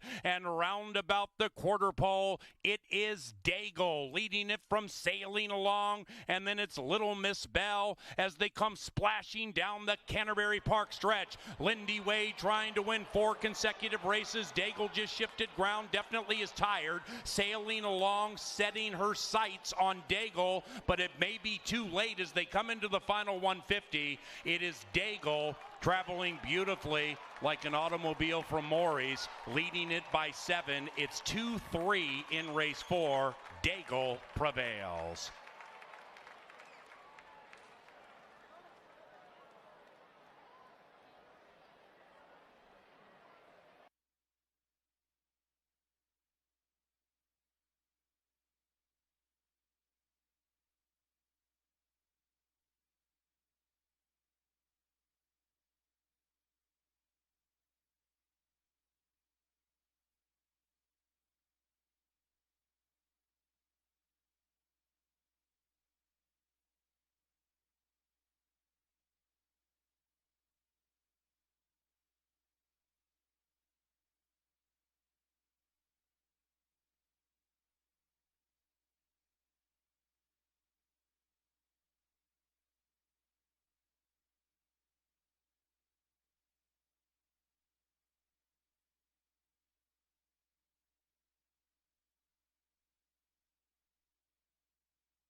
So far, it's been pretty simple to find winners. All you got to do is see who Lindy Wade's riding for and just pick Lindy Wade. And he's going to have an opportunity to get 5 wins in a row. We'll have to check the record books, but it may be around 6 or 7. He's going to have an opportunity to crack that. He's got 4 wins on the day, and he'll ride Elegant Cricket on the outside. But down on the inside is going to be She Began Again, 3-1 on the board. Fuentes gets the call in here for Tony Ringstorff. This one has been awfully popular at the claim box. Almost each and every time she goes to the track, she gets claimed by another outfit, and she loves it here at Canterbury. 2 starts, 1 win, and a third is Wasabi Ventures Stable. They got a win with Daigle. They look for another one in here with She Began Again.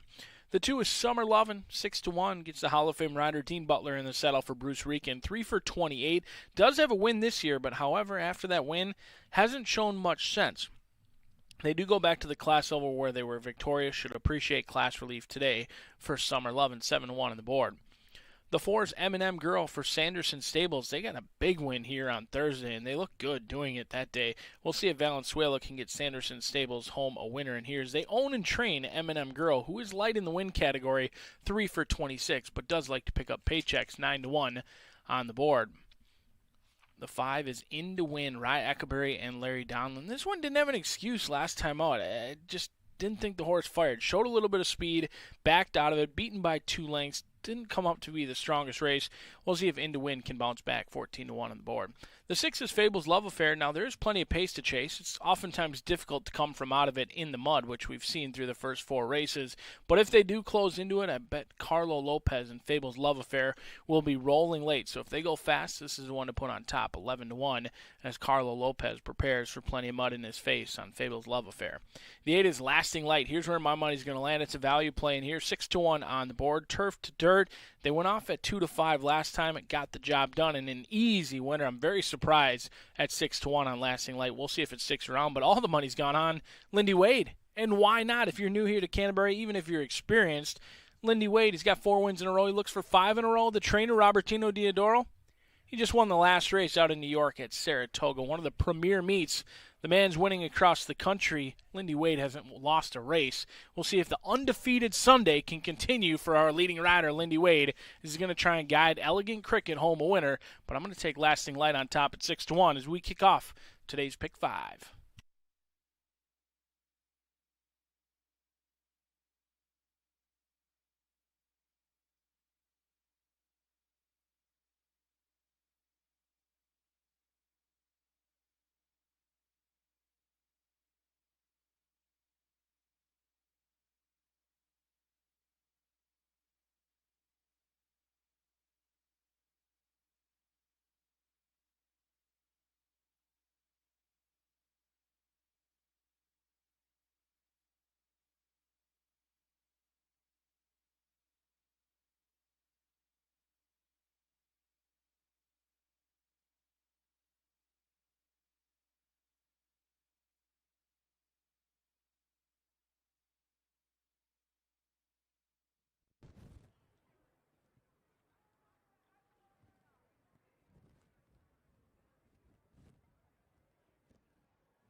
The Fillies will go 6 furlongs in race number 5.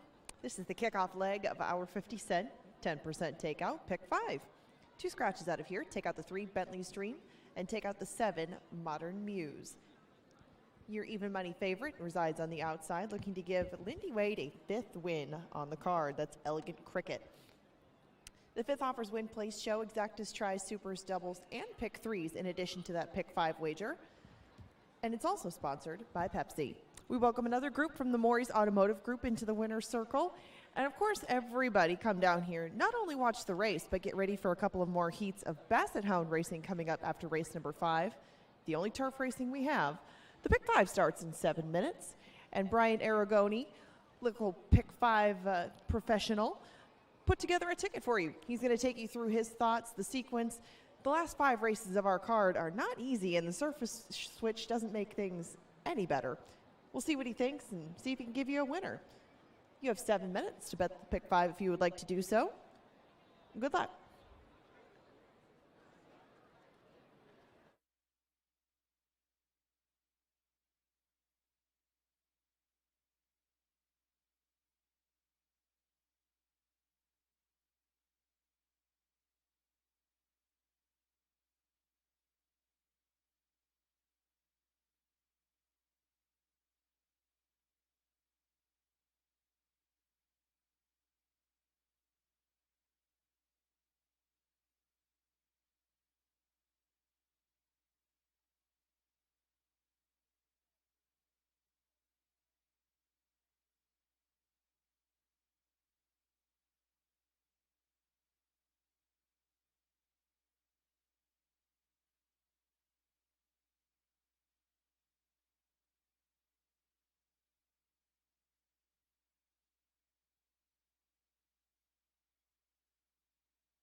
It's time for the Maker's Mark Pick 5. We'll see if anyone can beat Lindy Wade today. So far, through 4 races, it's all Lindy Wade. Get paid to ride Wade. Now, the record, I did just check record books up here in the Dark Star press box.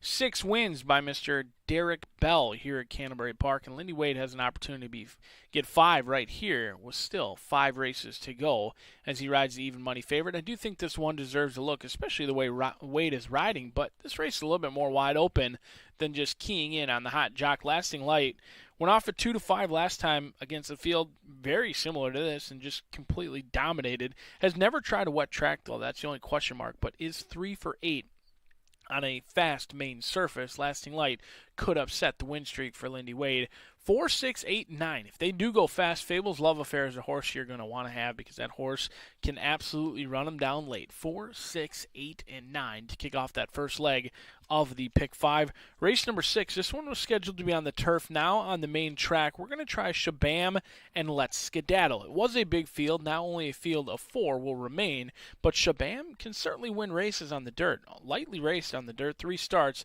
on the main track, 1 victory and 1 third-place finish. Exits about 3 straight races of troubled trips. We'll see if Alex Conchari can avoid any issues with Shabam. And it looks like in race number 6, Lindy Wade's not going to win because Let's Skedaddle is ridden by Alonzo Quinones. Wade doesn't have an amount in race number 6. Let's Skedaddle, plenty of talent there, can be awfully quick. However, hasn't shown much in 2 starts on the main track. Was facing tougher down at the fairgrounds, but 0 for 2 hasn't hit the board on the fast surface on the dirt. We'll see if Let's Skedaddle can go turf to dirt in here. We'll need to today. Race number 6, 2 and 8. Race number 7, this is a challenging race, no doubt about it. It seems like a race no one necessarily wants to win, but someone has to. 1, 2, 7, and 8 with no strong convictions in race number 7, because in race number 8, we've got a sneaky single. Alex Conchari picks up the mount on Devil's Fire, 8-1 morning line. That was a morning line made for the turf. They'll be on the dirt, and I hope Devil's Fire can run as good as he has been training in the mornings. The workouts are blazing fast. Eric Heitzman can get them ready to go off of a layoff. They've been patient with this one, going back up in class, and I think Devil's Fire gets the lead today and never looks back at a juicy price of 8-1. Race number 9, another race very similar to race number 7. Looks like no one wants to win, and in fact, in race number 9, it's even more challenging than race 7 because no one has won.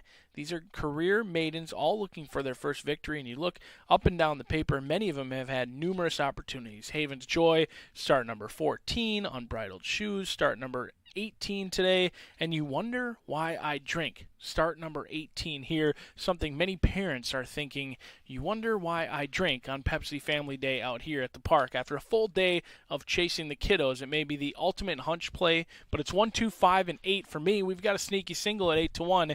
It's the Maker's Mark Pick 5, and it's just 3 minutes away. Don't forget, after this race, the Basset Hounds take back to the turf course as Paul Allen crowns the next 2 champs.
The horses have reached the gate, and it's post time for the 5th race. Elegant Cricket is the 9-5 favorite, ridden by Lindy Wade, who has won the first 4 races today. The record for most wins in a card at Canterbury took place in 2003 when jockey Derek Bell won 6. Lindy, first season at Canterbury, our leading jockey. He has 4 consecutive and rides the favored filly here in Elegant Cricket. Lasting Light is 2-1.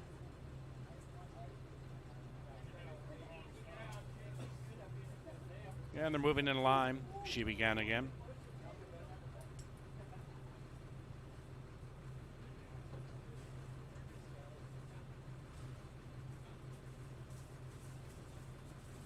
In to win.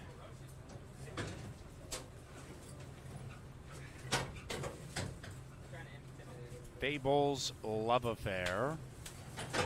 The field's long shot. Summer 11. And Lasting Light. 2 back. M&M Girl.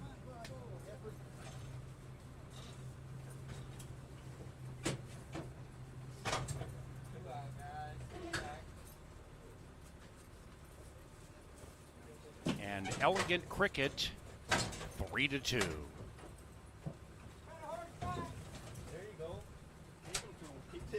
Race number 5, and here they are.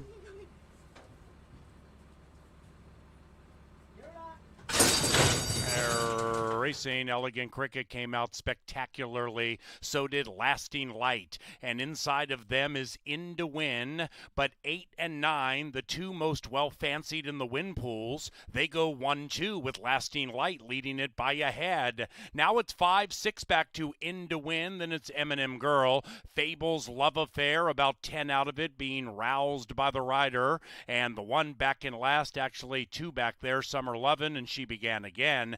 15 covers them as they spin into the far turn. Lasting Light trying to usurp the hot rider, but now Wade and Elegant Cricket, they're on even terms as they come to the top of the stretch, and it's a breakneck 1-2 battle between Lasting Light and Elegant Cricket. Outside of that, Fable's Love Affair running on okay at a fat price. Then it's In to Win and M&M Girls to the inside. They have 250 to go. Here's Fable's Love Affair. Wade's winning streak is over. Up goes the long shot with She Began Again, trying to run her down on the outside. Fable's Love Affair, She Began Again. Fable's Love Affair, wrong lead, right place, winner circle.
Now entering the winner's enclosure, Fable's Love Affair and Carlo Lopez. The winning trainer, Matt Williams, and the winning owners, Pooley Thoroughbreds. The upset-minded Fable's Love Affair. 10-cent superfecta, $217. Double paid $72.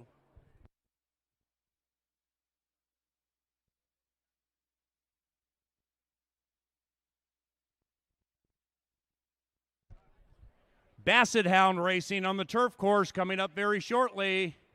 Couple of races for the doggies on the turf course. Then race 6 at Canterbury about 30 minutes from now. Race 5 exacta 120, 50-cent trifecta 307.65.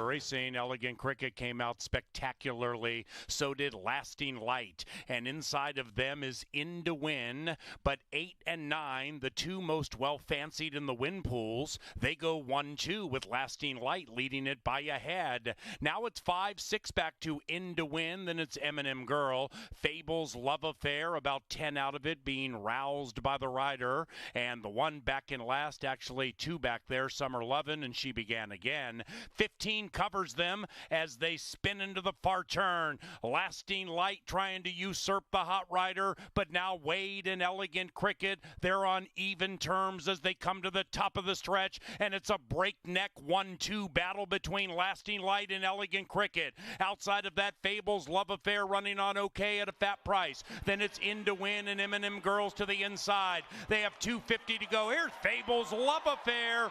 Wade's winning streak is over. Up goes the long shot with She Began Again, trying to run her down on the outside. Fable's Love Affair, She Began Again. Fable's Love Affair, wrong lead, right place, winner circle.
Ladies and gentlemen, let's meet the doggies for heats 3 and 4, Basset Hound Racing at Canterbury. Pick your favorite Basset, make a side wager. Here's the lineup for heat number 3. Number 1 is Fudge. Here comes the beautiful 55-pound Fudge. Number 2, heat 3, this is Cooper.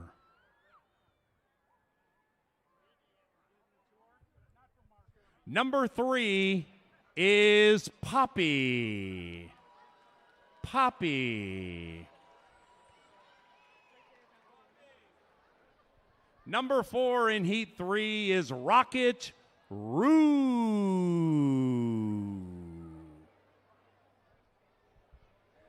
Number 5 is very distinguished, owned by Patty and Scott Sin. This is Socrates Chadwick Sin. Number 7 in heat 3, this is Hattie.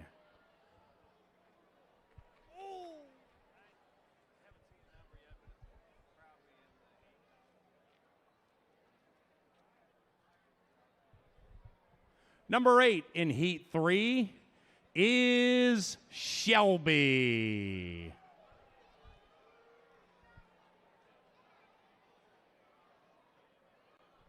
And number 9, say hello to Wally.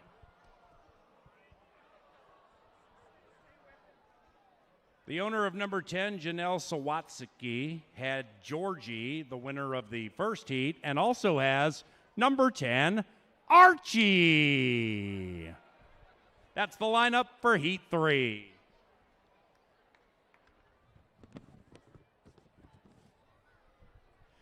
And now the lineup for Heat number 4.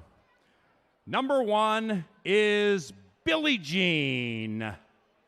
Billie Jean, number 1 in Heat number 4. And number 2, Patsy Cline Short Legs. Patsy Cline Short Legs. Number 3 in Heat 4 is Jesse Klein's Sergeant Boone.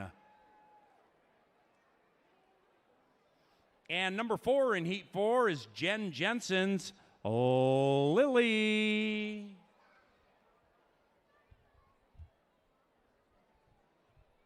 Number 5, Robin and Ross Thompson's Psycho Suki.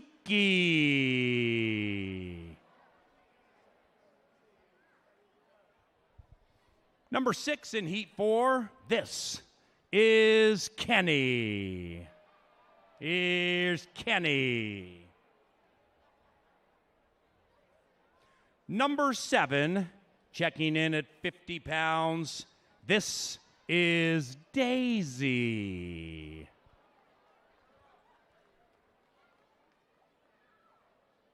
And number 8 is Sherry Lynch's Margot Estelle. The 9 in Heat 4, Patrick and Jenna Battaglia's Gus. Gus. And rounding out Heat number 4, number 10 is Amy Smith's Dolly. This is the heavyweight in the race at 78 whopping pounds, Dolly. Holy cow, let's go, Dolly. Lineups, Heats 3 and 4. Get your side wagers in now. Owners are heading down to the finish line with the Cody Classic. About ready to start Heat number 3.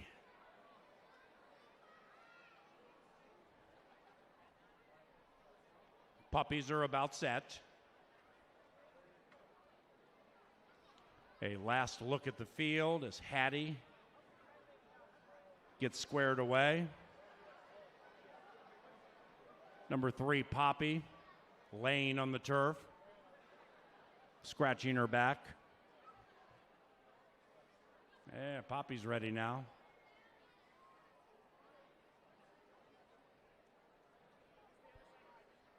Go! Here they come in Heat number 3, and out of the gate quickly is Fudge, who definitely packs a punch. Cooper finishes beautifully, then it's Hattie, Shelby, Wally, Archie, and Rocket Roo.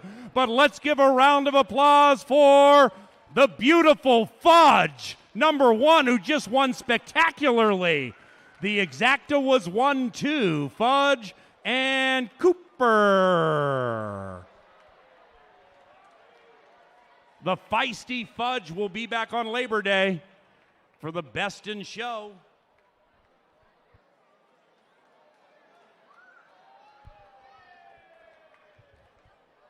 Cooper gave absolutely everything to keep up with Fudge, who was a dynamo on the Canterbury turf course. How many people in the crowd with this one are pulling for number 10, Dolly, at 78 pounds? Let's go, Dolly. All right, the owners for Heat number 4, they're heading to their spot down by the finish line. Wiener Dog Racing next Sunday. That'll be on the dirt track, assuming our main track's not sloppy. Datsun Dashing, Wiener Dog Racing next week at 1 o'clock KT.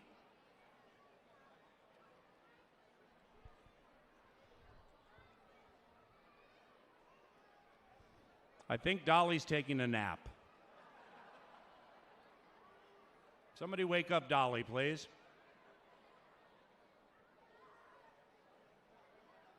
Go! Here comes Dolly giving her absolute best. Oh, she's in last. Meanwhile, the others go on. Psycho Suki just whooped him. Lily ran second. Psycho Suki. Where's Dolly? I think Dolly just ate Gus. Poor Dolly. Gave everything. Beautiful little puppy. Not nearly as fast as Psycho Suki. 5 and 4. See you on Labor Day. Psycho Suki for Robin and Ross Thompson. Jen Jensen with Lily. With those ears flopping. Sticks that snout out like the champion Bassett Psycho Suki is. 2 more of these after race number 7.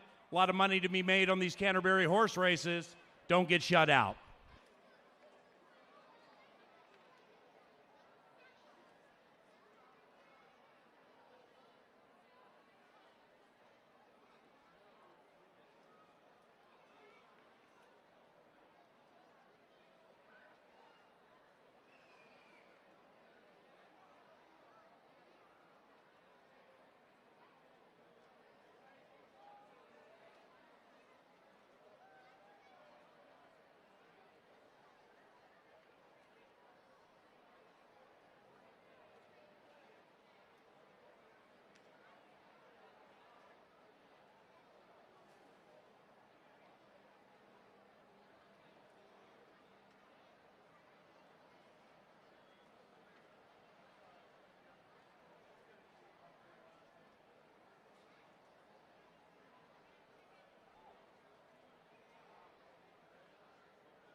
Another race, though, scheduled to be on the turf course, now on the main track in here for race number 6. As we're just 12 minutes away from race number 6, which kicks off today's late pick 4, 1 mile on the main track. Scratch numbers 3, 4, 6, and 7 leaves us with a quartet set to go to the gate.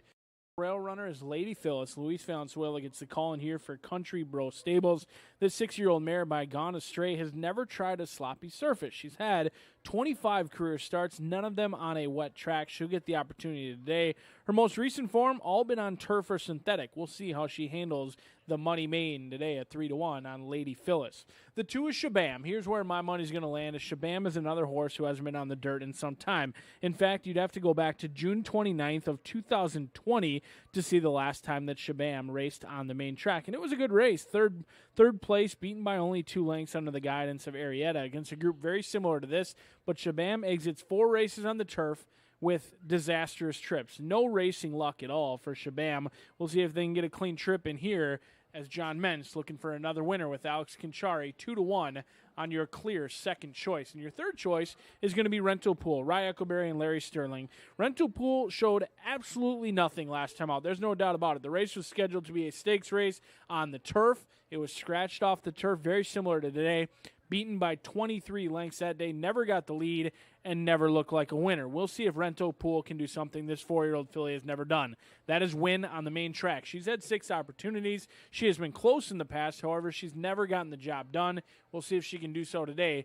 5-2 as Eckleberry going to be calling the shots from the saddle on Rental Pool. But on the outside, it's the hot money in here on Let's Skedaddle. 6-5, Alonzo Quinones. Joel Burnt and Alonzo Quinones. The jockey-trainer combination's been good here at Canterbury Park. Rye Eckleberry was on Let's Skedaddle last time out. He hops off to ride Rental Pool. Very unique in that decision-making. 6-5 as Skedaddle dons the Lothenbach Silks.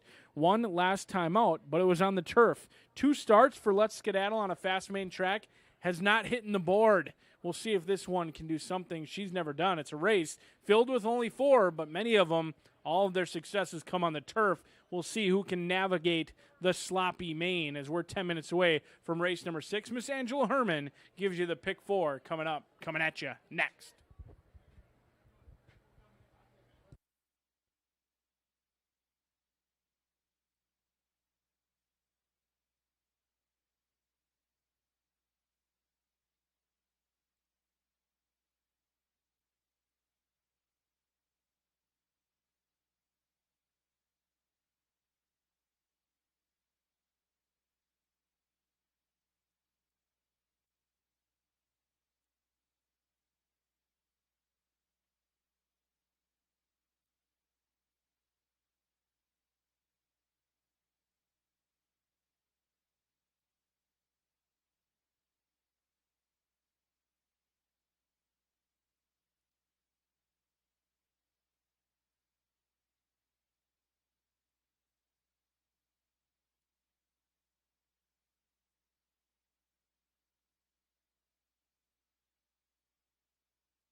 Race 6 is off the turf, and it's the first leg of our late 50-cent pick 4.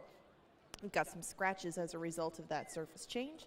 Take out the 3, Deputy Dora. Take out the 4, Mizana. And scratch the 6, Fall Moon, as well as the 7, Martz's May. So we have a field of 4 to contest this one.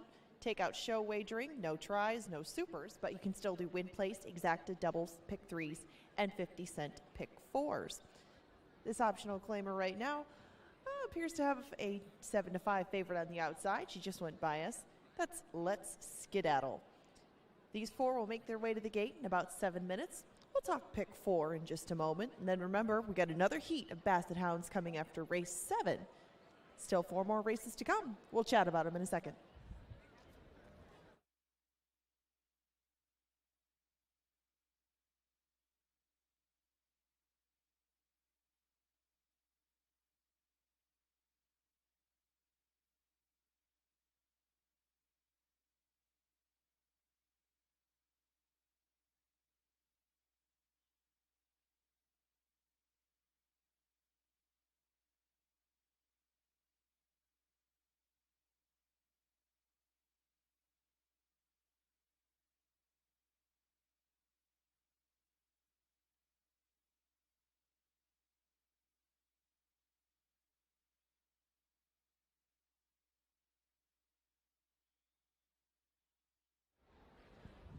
We have 4 more to go, a couple taken off the turf and a couple that were scheduled for the dirt, but nonetheless, things changed a lot with the scratches, especially in this field where 4 of them being removed leaves us with not a ton of options, and I managed to, only get rid of 1. So it doesn't really help the cause, but I still ended up with Shabam on top, just like Brian, and I'm hoping that maybe we can keep some sort of manageable price on her.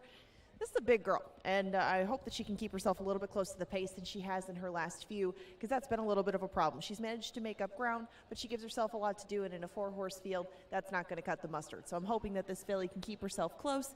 If not, though, you do have a couple of other horses that have shown a bit more pace, including Rental Pool, who I put in the mix, but Rental Pool has kind of had favorable races her way as far as the pace scenario goes. Probably won't be any easier than, or won't be any tougher, I guess, than today. So without being able to narrow it down, I did use those 3. I used 3-8 in the next race. Get One More is the horse that I put on top. I know Friendly and Kind is going to take a lot of money, and she's going to take some beating. Carl Broberg just claimed her. But I'm going to try Tony Ringstore's filly, getting a rider change to Alonso Quinones. Miguel Arroyo had done good work on this filly, but she too last time, kind of like Shabam, fell a little bit further back than I thought she might be. She seems to perform very well when she is closer to the pace, and maybe Alonso Quinones can help that cause and perhaps benefit from some horses trying to go soften up Friendly and Kind and leaving things open for her. I thought that Get One More would just be the better price of the 2, but these 2 look fairly evenly matched on paper, and they are capable of different races than they've turned in most recently. Things get interesting as we go to the 5 furlong dirt race coming up after that.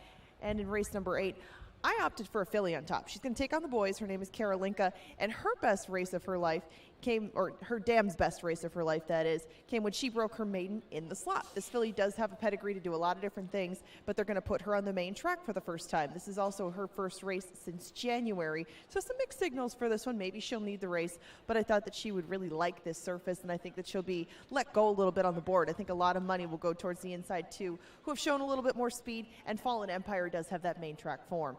Now, in the last, I used both of the Ryan Kenny horses. I'm kind of interested in Seattle Sia, though. Seattle Sia had a very enterprising trip on July 18th. There was about a line of 4 or 5 to this horse's outside, and Crystal Cotting was having a little bit of trouble because he didn't want to turn very much the whole time, but he did set solid fractions, and it doesn't look like there's going to be a ton of company for him on the front end.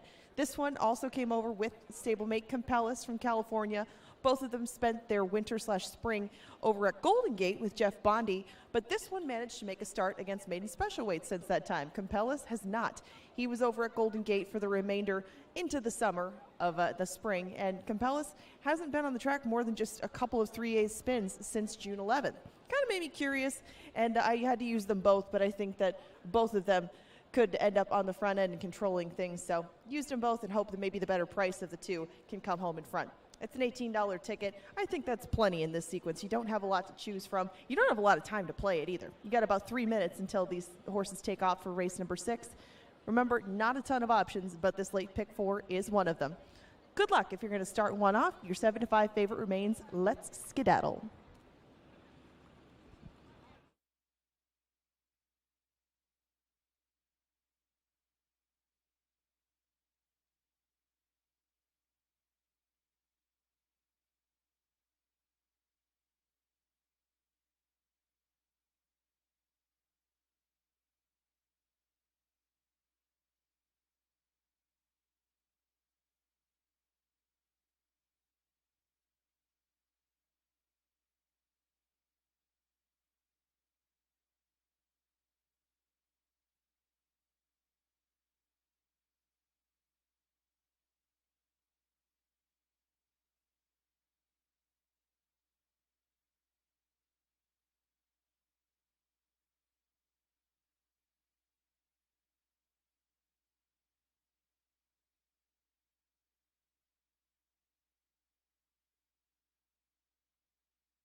into the gate. It is now post time for race number 6. Happy birthday to our assistant starter, Jake Barton. Happy birthday, Jake. Has an itchy finger for the upcoming geese season, but meanwhile we have this. And they're racing, and they came out in a perfect line. Lady Phyllis and LAV at 6-1 splash right to the lead out there in path 3, and with 7/8 to go, they're all racing well off the inside. It is Lady Phyllis tugging them along by 1. Shabam, the Minnesotan, close handy today, and to the inside of Rental Pool, who revs up and is looking to join the lead. And now Lady Phyllis, Rental Pool, along with Shabam, nearly line up. Shabam goes back to 3rd, and Let's Skedaddle, the 6-5 favorite, is last and 4th, but only 5 lengths from the lead. And as they slosh up the Canterbury Park barn side, Lady Phyllis leads it by a half. In second, Rental Pool by a length and a half. Shabam's taken to the outside by Conchari, and Shabam is edging forward without Alex asking her to run. Likewise for Skedaddle off the far turn. Q pushes the button on Skedaddle, and the 6-5 favorite, 5-6 lengths from the lead, being pushed on very, very hard. Let's Skedaddle, better Skedaddle, chasing Lady Phyllis along with Shabam. Rental Pool has dropped out of it, and Let's Skedaddle is not firing. Let's Skedaddle now 10 lengths from the 2, battling it out, and it's Shabam taking the lead from Lady Phyllis into the final 135. It is Shabam, Lady Phyllis way back to the other 2, and Shabam is gone. Shabam outduels Lady Phyllis.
Number 2, Shabam, ran first. It's 2-1-8-5.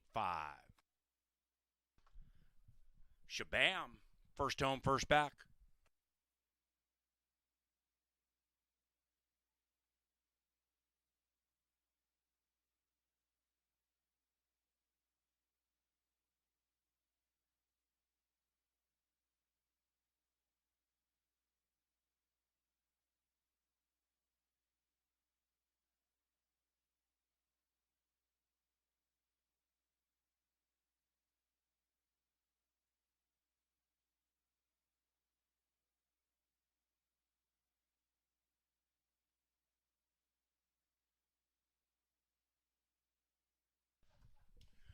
Race number 6 is cashable.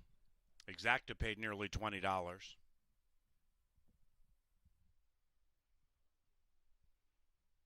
The double from race 5, $80.60. Pick 3 paid $114.70. Long shot in the middle.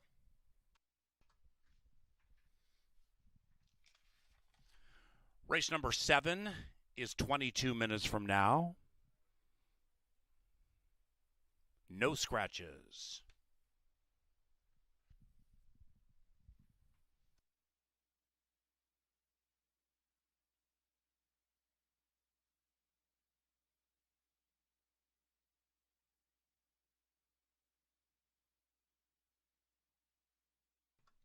To the winner's enclosure, it is Shabam and Alex Conchari. The winning owner, John Mentz, and the winning trainer, Mac Robertson. Shabam is a 5-year-old brown mare by Keela out of Chasen Mason, bred in Minnesota by Miss Dorothy Urban. Shabam.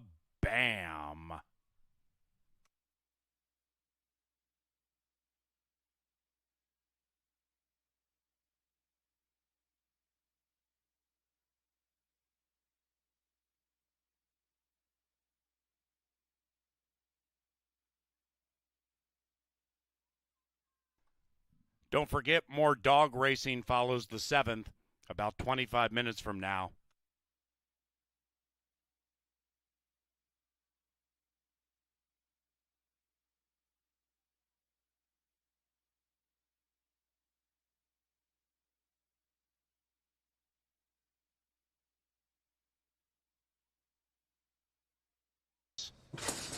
And they're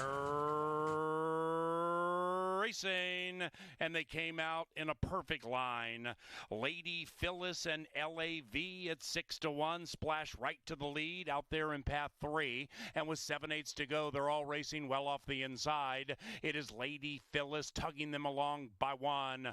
Shabam, the Minnesotan, close handy today, and to the inside of Rental Pool, who revs up and is looking to join the lead. And now Lady Phyllis, Rental Pool, along with Shabam, nearly line up. Shabam goes back to 3rd, and Let's Skedaddle, the 6-5 favorite, is last and 4th, but only 5 lengths from the lead. And as they slosh up the Canterbury Park barn side, Lady Phyllis leads it by a half. In 2nd, Rental Pool by a length and a half. Shabam's taken to the outside by Conchari, and Shabam is edging forward without Alex asking her to run. Likewise for Skedaddle off the far turn. Q pushes the button on Skedaddle, and the 6-5 favorite, 5-6 lengths from the lead, being pushed on very, very hard. Let's Skedaddle, better Skedaddle, chasing Lady Phyllis along with Shabam. Rental Pool has dropped out of it, and Let's Skedaddle is not firing. Let's Skedaddle now 10 lengths from the 2 battling it out, and it's Shabam taking the lead from Lady Phyllis into the final 135. It is Shabam, Lady Phyllis way back to the other 2, and Shabam is gone. Shabam outduels Lady Phyllis.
12 minutes away from race number 7. And then after this race, we're going to finalize the Basset Hound Championship coming up just a few weeks from now. But first, race number 7, the biggest field of the day so far, field 9, set to contest 1 mile in here. Number 1 is Mocha Kiss. Vega gets the call in here. Kelsey Haar off, Jose Vega on, 13-1 on the board. I did think this one bobbled at the start last time out, but sat in a perfect spot. Kelsey was in a perfect spot, turning for home, and then had every opportunity to go by and just could not get past Sneaky Diane, who's going to be in the 5-hole today. 5-1 versus 12-1 on Mocha Kiss. But do note, this horse went off at 1-2 last time, currently on the board at 12-1. The 2 is Yankee Pride. Patrick Fields owns and trains this Kentucky bred by the Butsos. The 7-year-old mare has 8 victories from 44 starts, one of them being on the Canterbury Park main track. Has had a little bit of trouble the last 2 times out on the turf, kind of reared at the start, lost the rider, and then they tried the dirt. They swung awfully wide. We'll see if Yankee Pride can get back to her winning ways today, 7-1 on the board. The 3 is Friendly and Kind, 5-2 morning line, currently right on that. Rye Eckelberry and Carl Broberg for Rocket Wrench Racing. This one switches back to the dirt after an uninspiring performance last time out on the turf. Really poor finish, going 1 mile and a 16th. Probably a little bit too far for Friendly and Kind, and does get back to the dirt where they have 8 career victories. Friendly and Kind 5-2. The 4 is A Kiss Goodnight. Leslie Mowing gets the call in here. 18-1 on Leslie Mowing and Tim Anderson. This horse hasn't been seen since June 4th, 2021 at Horseman's Park. Comes in for Tim Anderson in here after the trainer switch and the rider switch as well. 20-1 on the board. The 5 is Sneaky Diane. Beat many of these last time out, but that was July 3rd. Jerry Livingston takes the call. He dove into the claim box, got the winning horse from that day. We'll see if we'll have the winning horse today when it's all said and done. 5-1 on the board. The 6 is Tourists Like Me. Luis Valenzuela gets the call in here. 2 victories. Both of them have come this year, looking to win 3 out of the last 4, but has been facing much easier competition than they'll face today, 18-1 on Tourist Like Me. The 7 is Mila's Dream. This is where my money's going to land for Chip Woolley. 3 for 14. The last 2 have been on the turf. They've also been against much tougher at 12-1. But we have to deal with Kevin Gorg's power play of the day.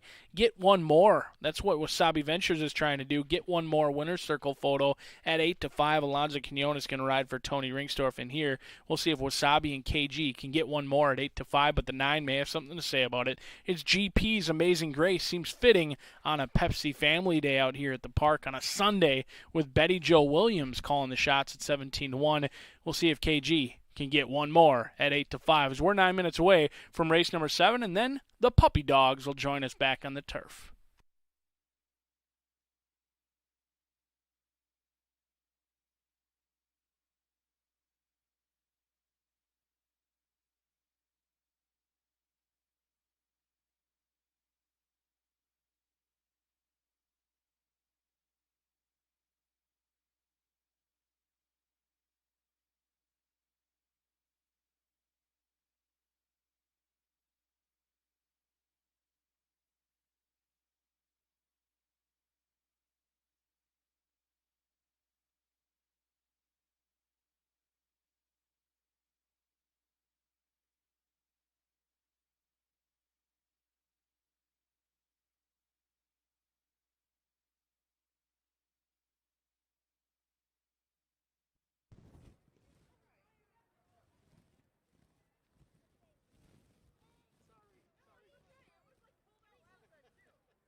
They'll take off in our last pick 3 of the day in about 7 minutes. The 7th race is at 1 mile on the main track.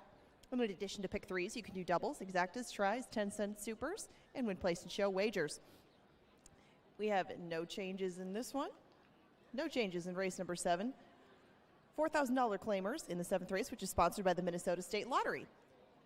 Your current 5-2 favorite is Friendly and Kind for Carl Broberg. We have one Basset Hound heat coming up still after this race. They'll take off for this one in 6 minutes. Good luck.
There at the gate, it is now post time for the 7th at CBY.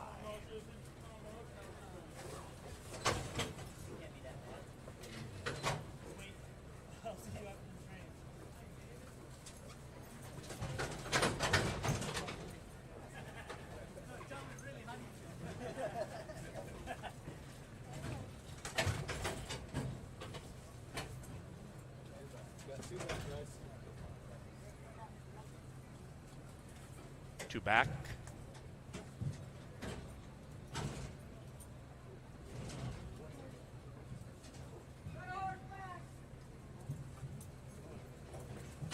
Nine in a line, race 7.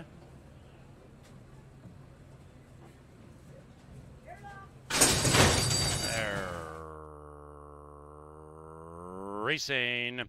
Friendly and Kind pops out nicely from the 3 spot, and at 9-5, Friendly and Kind is going speedily but is on the lead and now is joined by Tourist Like Me in search of 2 consecutive wins. Get One More, the Wasabi Charge on the 3 wide side, and to the inside of GP's Amazing Grace, very, very wide around the turn. Mocha Kiss sequestered about 4 lengths from the lead, and Friendly and Kind splashes clear by 2. After that, Sneaky Diane about 8 lengths from the lead, joined by the white horse on the inside, the Irish Mila's Dream, and the one in last is Yankee Pride, 15 lengths behind Friendly and Kind. Friendly and Kind and the 2020 champion jockey Echoberry 5.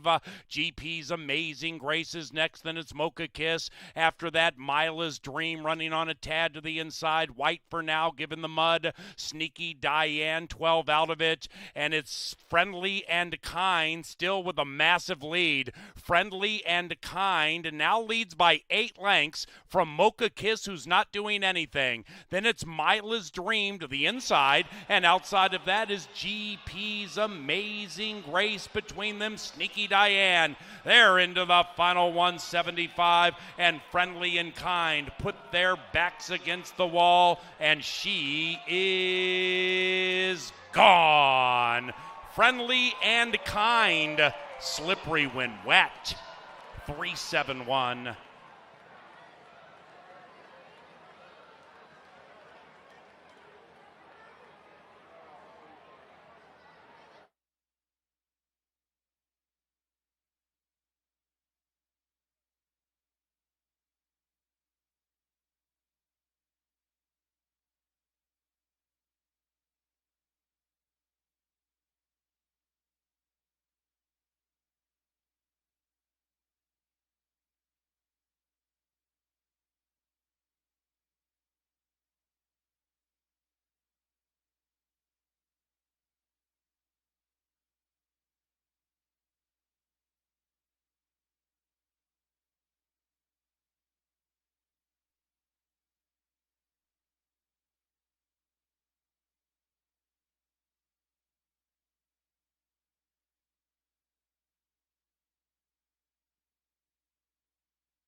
racing.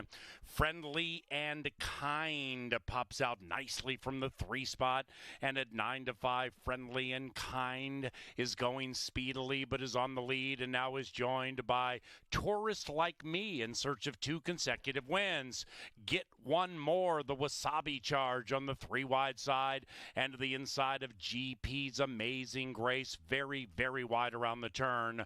Mocha Kiss sequestered about 4 lengths from the lead, and Friendly and Kind splashes clear by 2. After that, Sneaky Diane about 8 lengths from the lead, joined by the white horse on the inside, the Irish Mila's Dream, and the one in last is Yankee Pride, 15 lengths behind Friendly and Kind.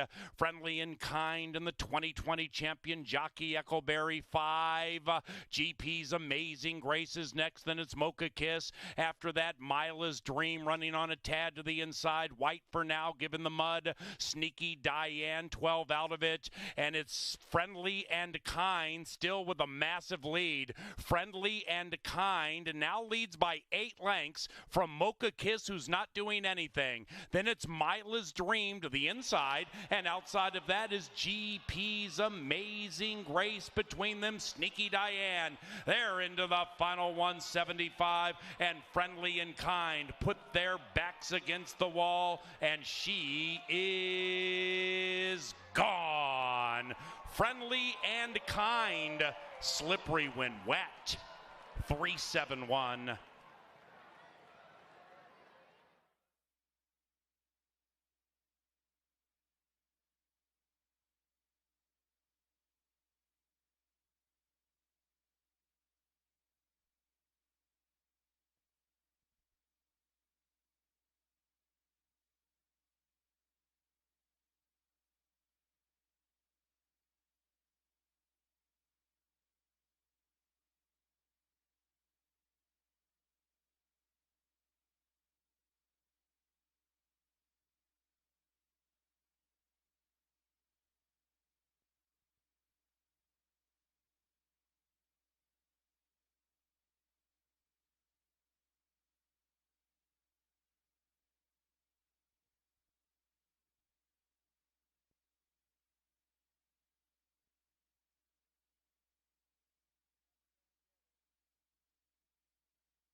Basset Hound racing for a final time today, coming up very soon, ladies and gentlemen.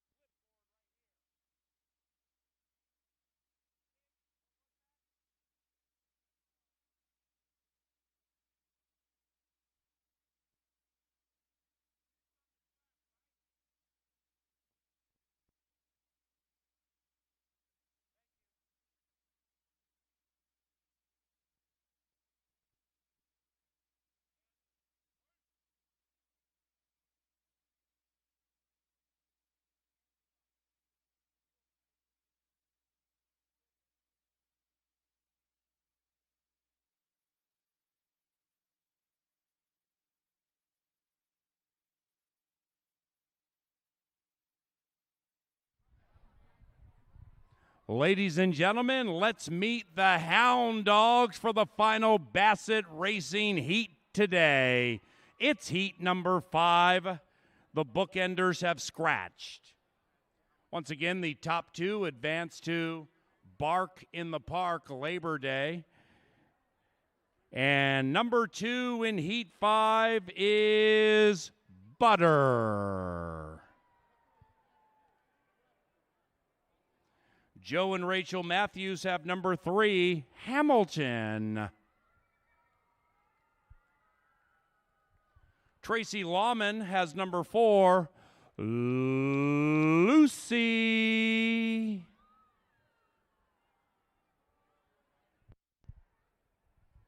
Checking in at 70 robust pounds is Jen Adams, number 5, Lily. Pat and Jenna Battaglia have number 6. This is Tess.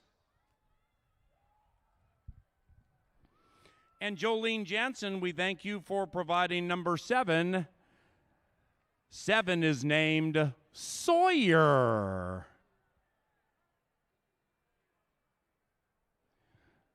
Brianna Loosebrock provides number 8, Copper.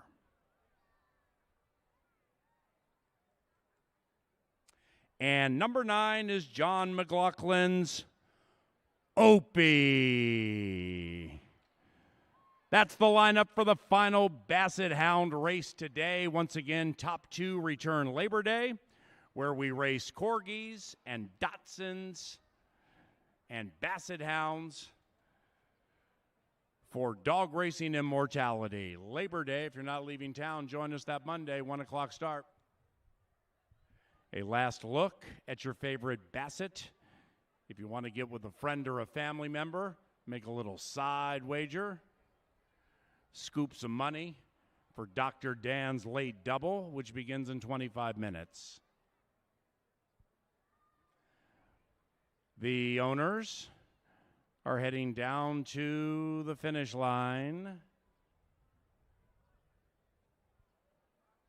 So far, Georgie, the winner of Heat 1, clocked as the fastest Basset of them all.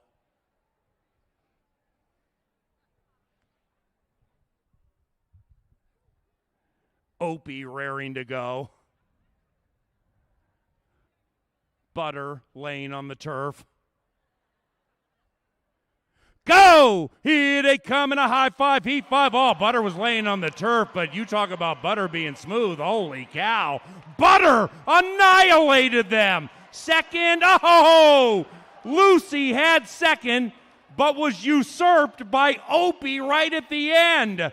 Butter was laying on the turf, doing nothing, and then the word go was said, and Butter just set a Canterbury record for the fastest Basset Hound time on the turf in the history of this racetrack, Butter. Look at the 4. Second, right? See you Labor Day? Nope. Opie with style points for second, leaping over the flags. Once again, ladies and gentlemen, a nice warm round of applause for these owners for bringing the Basset Hounds out to Canterbury, giving these kids some fun as Butter strides so smoothly into Labor Day.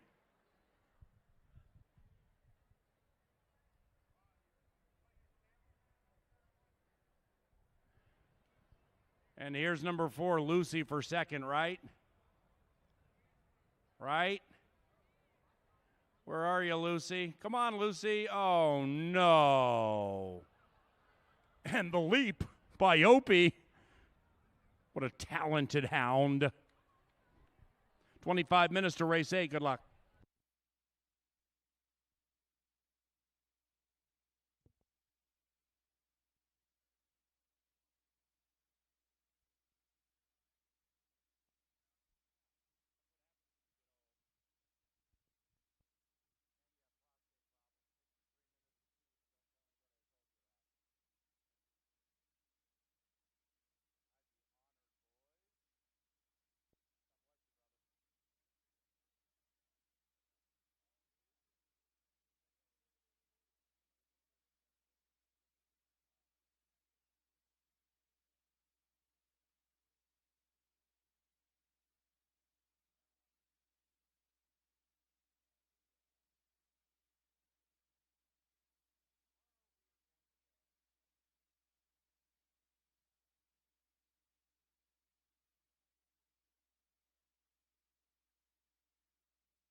12 minutes away from race number 8. Takeout number 4 and 5. 4 and 5 do come out of race number 8. Now, this was a race that was originally scheduled to be on the turf course.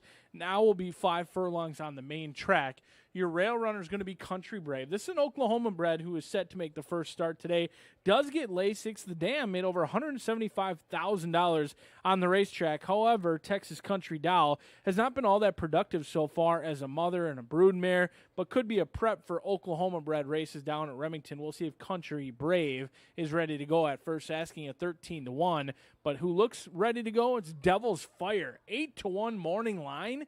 Currently on the board at 6-5. Oftentimes, the early money is the smart money. We'll see if that's the case in here. 6-5 on Devil's Fire. This is a top selection. This horse has been working out blazing fast in the morning, blowing holes in the wind in the morning. We'll see if that morning glory success can translate to a picture and a paycheck when it's all said and done. 6-5 is the one to beat with Devil's Fire. But the 3, Fallen Empire, goes out for the Hall of Fame trainer Dave Van Winkle, gets the call for Chad Lindsay, and here the Bet Club Hopes and Dreams ride Fallen Empire at 4-1. Cutting back should be plenty fit. The fitness will not be a question mark for Fallen Empire after 2 back-to-back 2-turn races, going 8 furlongs, now cuts back to 5 furlongs today, 4-1 on Fallen Empire. The 6 is Low Tide Warning. Betty Jo Williams picking up some mounts, which is always good to see. She was plenty capable of a rider, despite what the numbers say. Betty Jo can simply ride. Nevada Litfin trains this one. Low Tide Warning tries the turf last time out. Was off incredibly slow and finished very nicely. That was on the turf. We'll see if Low Tide Warning can break alertly with the rest of the field. Could be a horse to use underneath or on top at a very long shot price. The 7 is Karolinka. Leslie Mowen gets the call in here for Ty Garrett. Hasn't been seen since January at Santa Anita. Now, the California shippers either run incredibly well or rather poorly. 3-1 on the board. Leslie Mowen gets the call in here for Karolinka, who tries the dirt for the first time. The 8 is Twirling Roses. Miss Cecily Evans going to ride for Mac Robertson in here. Plenty of speed. Hasn't been a ton of finish. This horse has had the lead numerous times. Has yet to hang on for a first-place finish, but has picked up paychecks along the way. 9-2 right now on Twirling Roses as Cecily Evans looks to bring one home for the ladies. The 9 is Giants Gateway. Another turf-to-dirt player in here, Francisco Bravo, Rye Echoberry with Winchester Place Thoroughbreds donning the American Flag Silks. 14-1 on the board because all of the money has gone on Devil's Fire. We'll see if it's legit 10 minutes away from the Dr. Dan Double.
Two more to go. This is the last double of Sunday. It's 8 minutes away.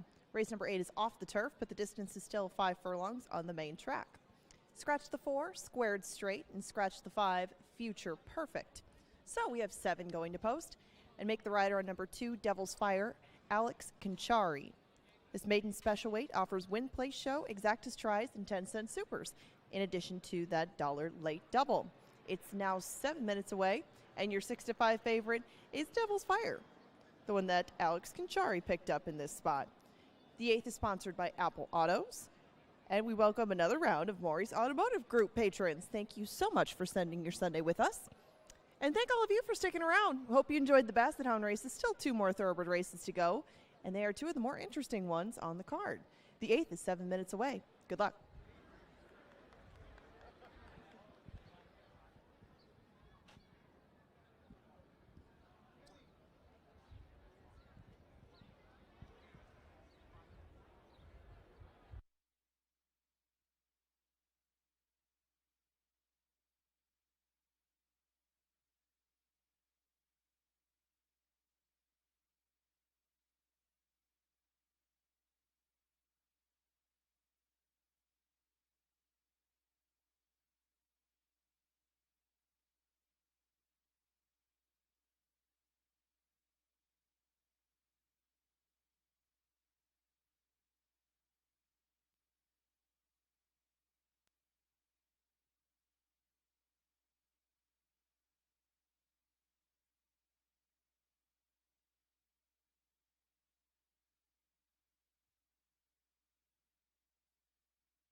It's post time.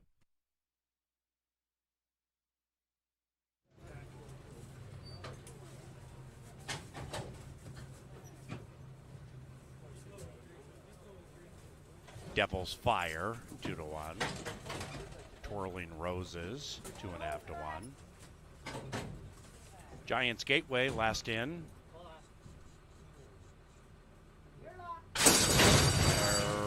Racing. Giants Gateway along with Fallen Empire out fast. Likewise for Devil's Fire. And also Carolinda is losing ground about 5 lengths out of it after outbreaking the field. Then it's Low Tide Warning, 8 lengths from the lead. That's the 6 to the inside of Twirling Roses. And Country Brave is Soul Alone in last. And also Soul Alone is the leader. It's Devil's Fire with a lonely lead of 2.5 lengths. In second is Fallen Empire. Right behind that one is Carolinka, and Carolinka wide, 8 lengths from the front. On the inside, Low Tide Warning catches an Aqueduct to the inside that he likes. He's closing okay, but with a lot of work to do to catch Devil's Fire. It's Devil's Fire. Fallen Empire at 2-1, all over the Devil, and Fallen Empire takes the lead and runs away. It's Fallen Empire and Chad Lindsay 4, Devil's Fire, and Low Tide Warning ran third.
Number 3, Fallen Empire. First, 3268. Results unofficial.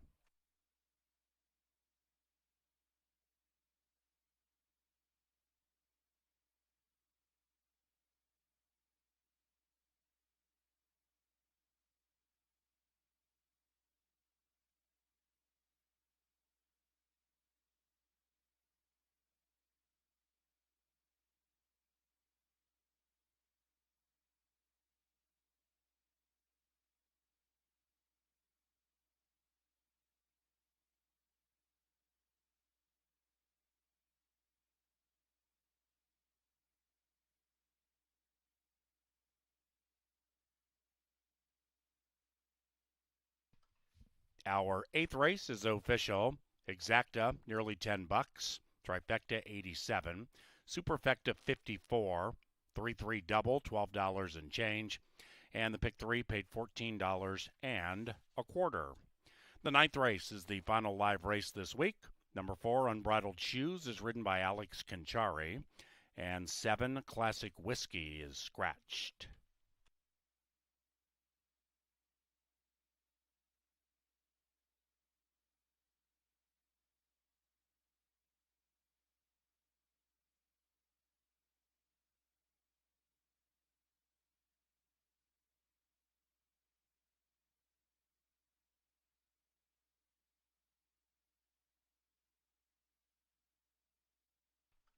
To the winner's enclosure, Fallen Empire and Chad Lindsay for 7 Arm Stable, and the winning trainer, DVW, David Van Winkle.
Racing.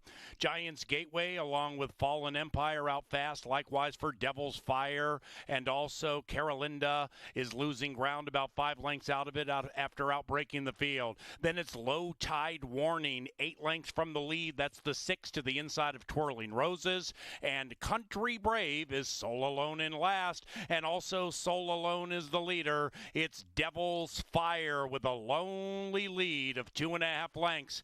In second is Fallen Empire. Right behind that one is Carolinka, and Carolinka wide 8 lengths from the front. On the inside, Low Tide Warning catches an Aqueduct to the inside that he likes. He's closing okay, but with a lot of work to do to catch Devil's Fire. It's Devil's Fire, Fallen Empire at 2-1, all over the Devil, and Fallen Empire takes the lead and runs away. It's Fallen Empire and Chad Lindsay 4, Devil's Fire, and Low Tide Warning ran third.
Ladies and gentlemen, here in the 9th race, scratch number 4, Unbridled Shoes. Refunds for Win, Play, Show, Exacta, Trifecta, and Superfecta wagers available right now for number 4, Unbridled Shoes. There will be a consolation double paid from the winner of race 8. Pick 3, 4, 5, and 6 action, including number 4, Unbridled Shoes, heads to the starting favorite.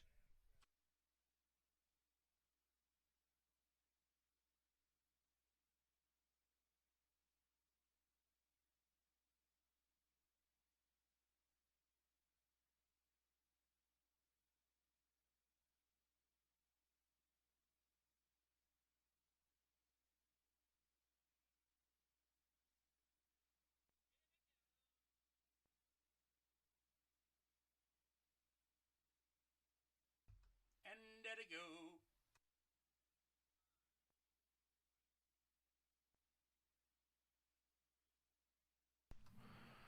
9 minutes away from the nightcap on what turned out to be a beautiful day. After a rainy start, the rain avoided Shakopee, Minnesota, and with that, another successful Pepsi Family Day. And thanks for the fans to coming out and making Sundays so special as they are. On your screen now, it's the good-looking in the top selection, Haven's Joy. Luis Fuentes gets the call in here for Chip Woolley as he owns and trains Haven's Joy. Now, this is a filly racing against the boys. You see that pretty common in quarter horse racing, not so much with success in thoroughbred racing. However, this filly just ran her career best race against the boys last time out. Maybe she just needs that gender competition with Haven's Joy. And here is Luis Fuentes and Haven's Joy trying to beat the boys. All of 0 for 13, but looks good in this spot. The 2 is Fish Eyes. Lindy Wade gets the call in here for Jim Tracy. Now, Jim Tracy looking for his first career training victory, and Fish Eyes has done a lot that they've asked him to do. 4 different tracks. Today will be start number 5. 5 different tracks, 5 different riders. The good news is for Jim Tracy, he does get the hottest rider in the colony in Lindy Wade, who had 4 wins to kick off the day. Fish Eyes 4-1. We'll see if the Ohio bred can get the job done in here. The 3 is He's a Little Shady. Miguel Aurora and Andrew Bossung 0 for 12 with 4 third-place finishes. Now, they have been taking on much tougher at maiden special weight level. They've also been going 2 turns on the turf. Should be plenty of fit in this spot. 7-2. We'll see if He's a Little Shady can break through in lucky start number 13. The 4 was that late scratch due note Unbridled Shoes out of race number 9. And here as we go to race horse number 5, Compellus 3-1, currently favored but in very lukewarm fashion. Right now the fans cannot decide on who they want to go favored in this spot. Compellus ships in from Golden Gate. We'll see if the California shipper can get the Minnesota money in here for Ryan Kenny. Rye Eckleberry takes the call on your current co-favorite. The 6 is Seattle Sia. Chelsea Conning in here, Crystal Conning gets the call in here as Ryan Kenny sends out 2 horses. Got the stablemates in Compellus and Seattle Sia. 0 for 8 has yet to hit the board, but does have speed, which can be a good sign in races similar to this one. 6-1 as Crystal Conning and Seattle Sia try and take them gate to wire. But on the outside, something many parents are asking after a full Pepsi Family Day chasing the kiddos around the park. You wonder why I drink. Mike Bollinger owns and trains and bred this one at home in Iowa. The 5-year-old still looking for that first elusive victory. We'll see if start number 18 is the lucky one for You Wonder Why I Drink at 4-1. But I'm going to try Haven's Joy. The filly could beat the boys as we're 7 minutes away from the nightcap. Thanks for joining us out on the track. Don't forget, kids do not race on the track. No races on the track as we are sloppy. No kiddos will keep those shoes clean for school coming up. Join us again as live racing returns on Tuesday.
In 5 minutes, we will wrap up Sunday. But first, we have to give more credit to Lynn Dykert. Strong performance from start to finish.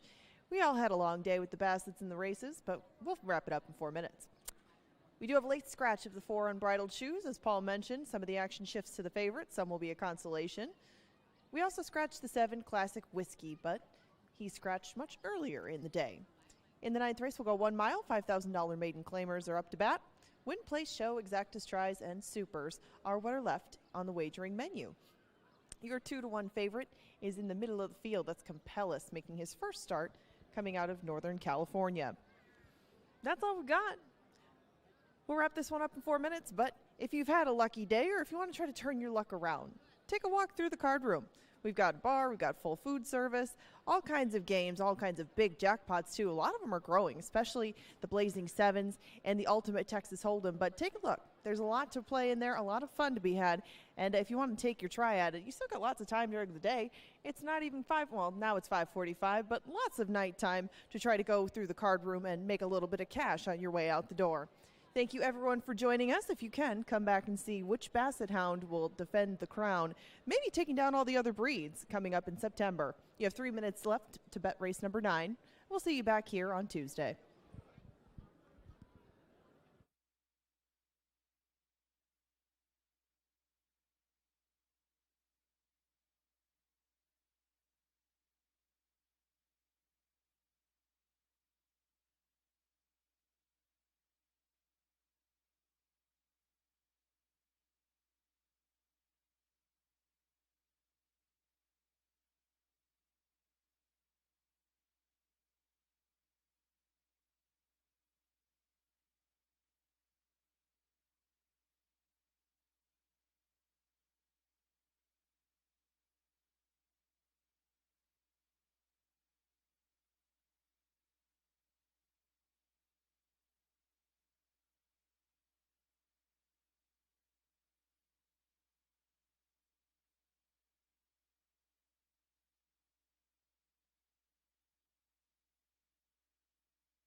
It's post time.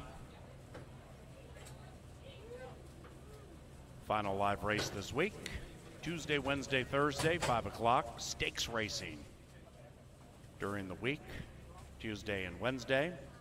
And wiener dog racing next Sunday.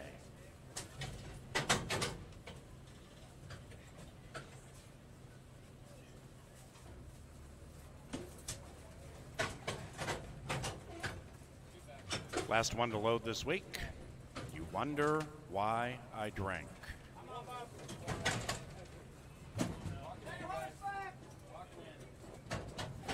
Close it up. Good luck.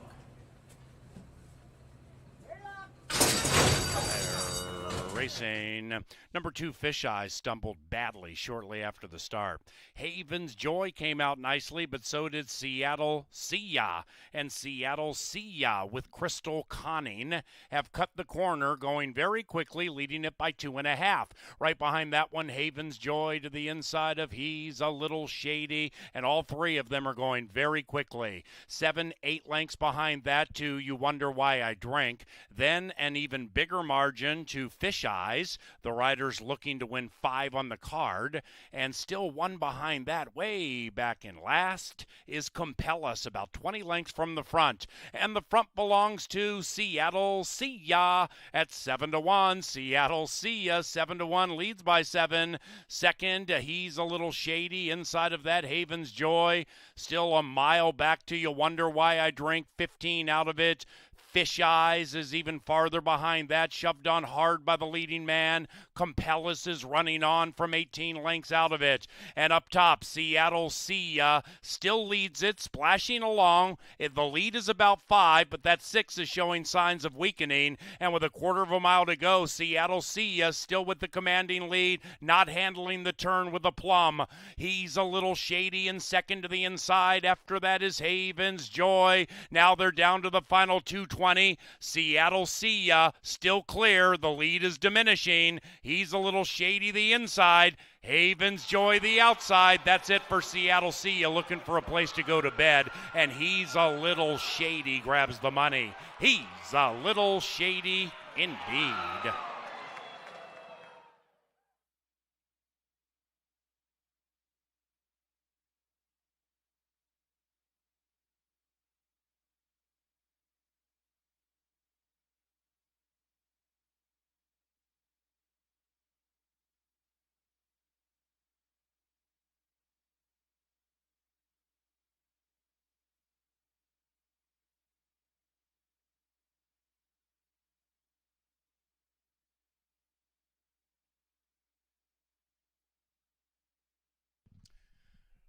Number 3, He's a Little Shady ran first, 3-6-1-8.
The 9th race is official.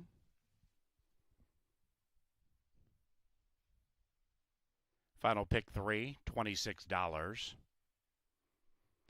The final pick 4, $70. Pick 5 today, $2,029 for 50 cents. 5 of 6 in the pick 6 paid $132. We carry $1,500 into Tuesday. To the winner's enclosure, he's a little shady in Miguel Arroyo. The winning owner, Ronald Strode, and the winning trainer, Andrew Bossung. He's a little shady. Ladies and gentlemen, thank you for coming to Canterbury today for the horse and Basset Hound racing.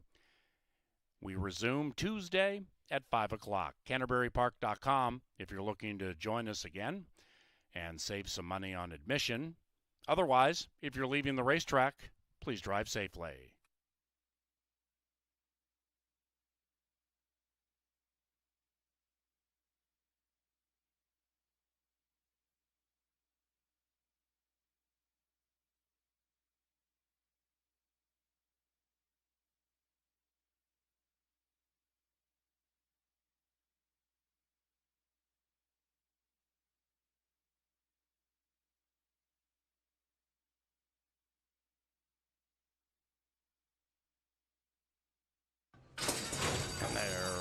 Racing. Number 2, Fish Eyes, stumbled badly shortly after the start. Haven's Joy came out nicely, but so did Seattle Sia. And Seattle Sia with Crystal Conning have cut the corner, going very quickly, leading it by 2.5. Right behind that one, Haven's Joy to the inside of He's a Little Shady, and all three of them are going very quickly. 7, 8 lengths behind that to You Wonder Why I Drink. Then an even bigger margin to Fish Eyes. The riders looking to win 5 on the card, and still one behind that, way back in last, is Compel Us, about 20 lengths from the front. And the front belongs to Seattle Sia at 7-1. Seattle Sia 7-1 leads by 7. Second, He's a Little Shady. Inside of that, Haven's Joy. Still a mile back to You Wonder Why I Drink. 15 out of it. Fish Eyes is even farther behind that, shoved on hard by the leading man. Compel Us is running on from 18 lengths out of it. And up top, Seattle Sia still leads it, splashing along. The lead is about 5, but that 6 is showing signs of weakening. And with a quarter of a mile to go, Seattle Sia still with the commanding lead, not handling the turn with aplomb. He's a Little Shady in second to the inside. After that is Haven's Joy. Now they're down to the final 220. Seattle Sia still clear. The lead is diminishing. He's a Little Shady the inside. Haven's Joy the outside. That's it for Seattle Sia, looking for a place to go to bed. And He's a Little Shady grabs the money. He's a Little Shady indeed.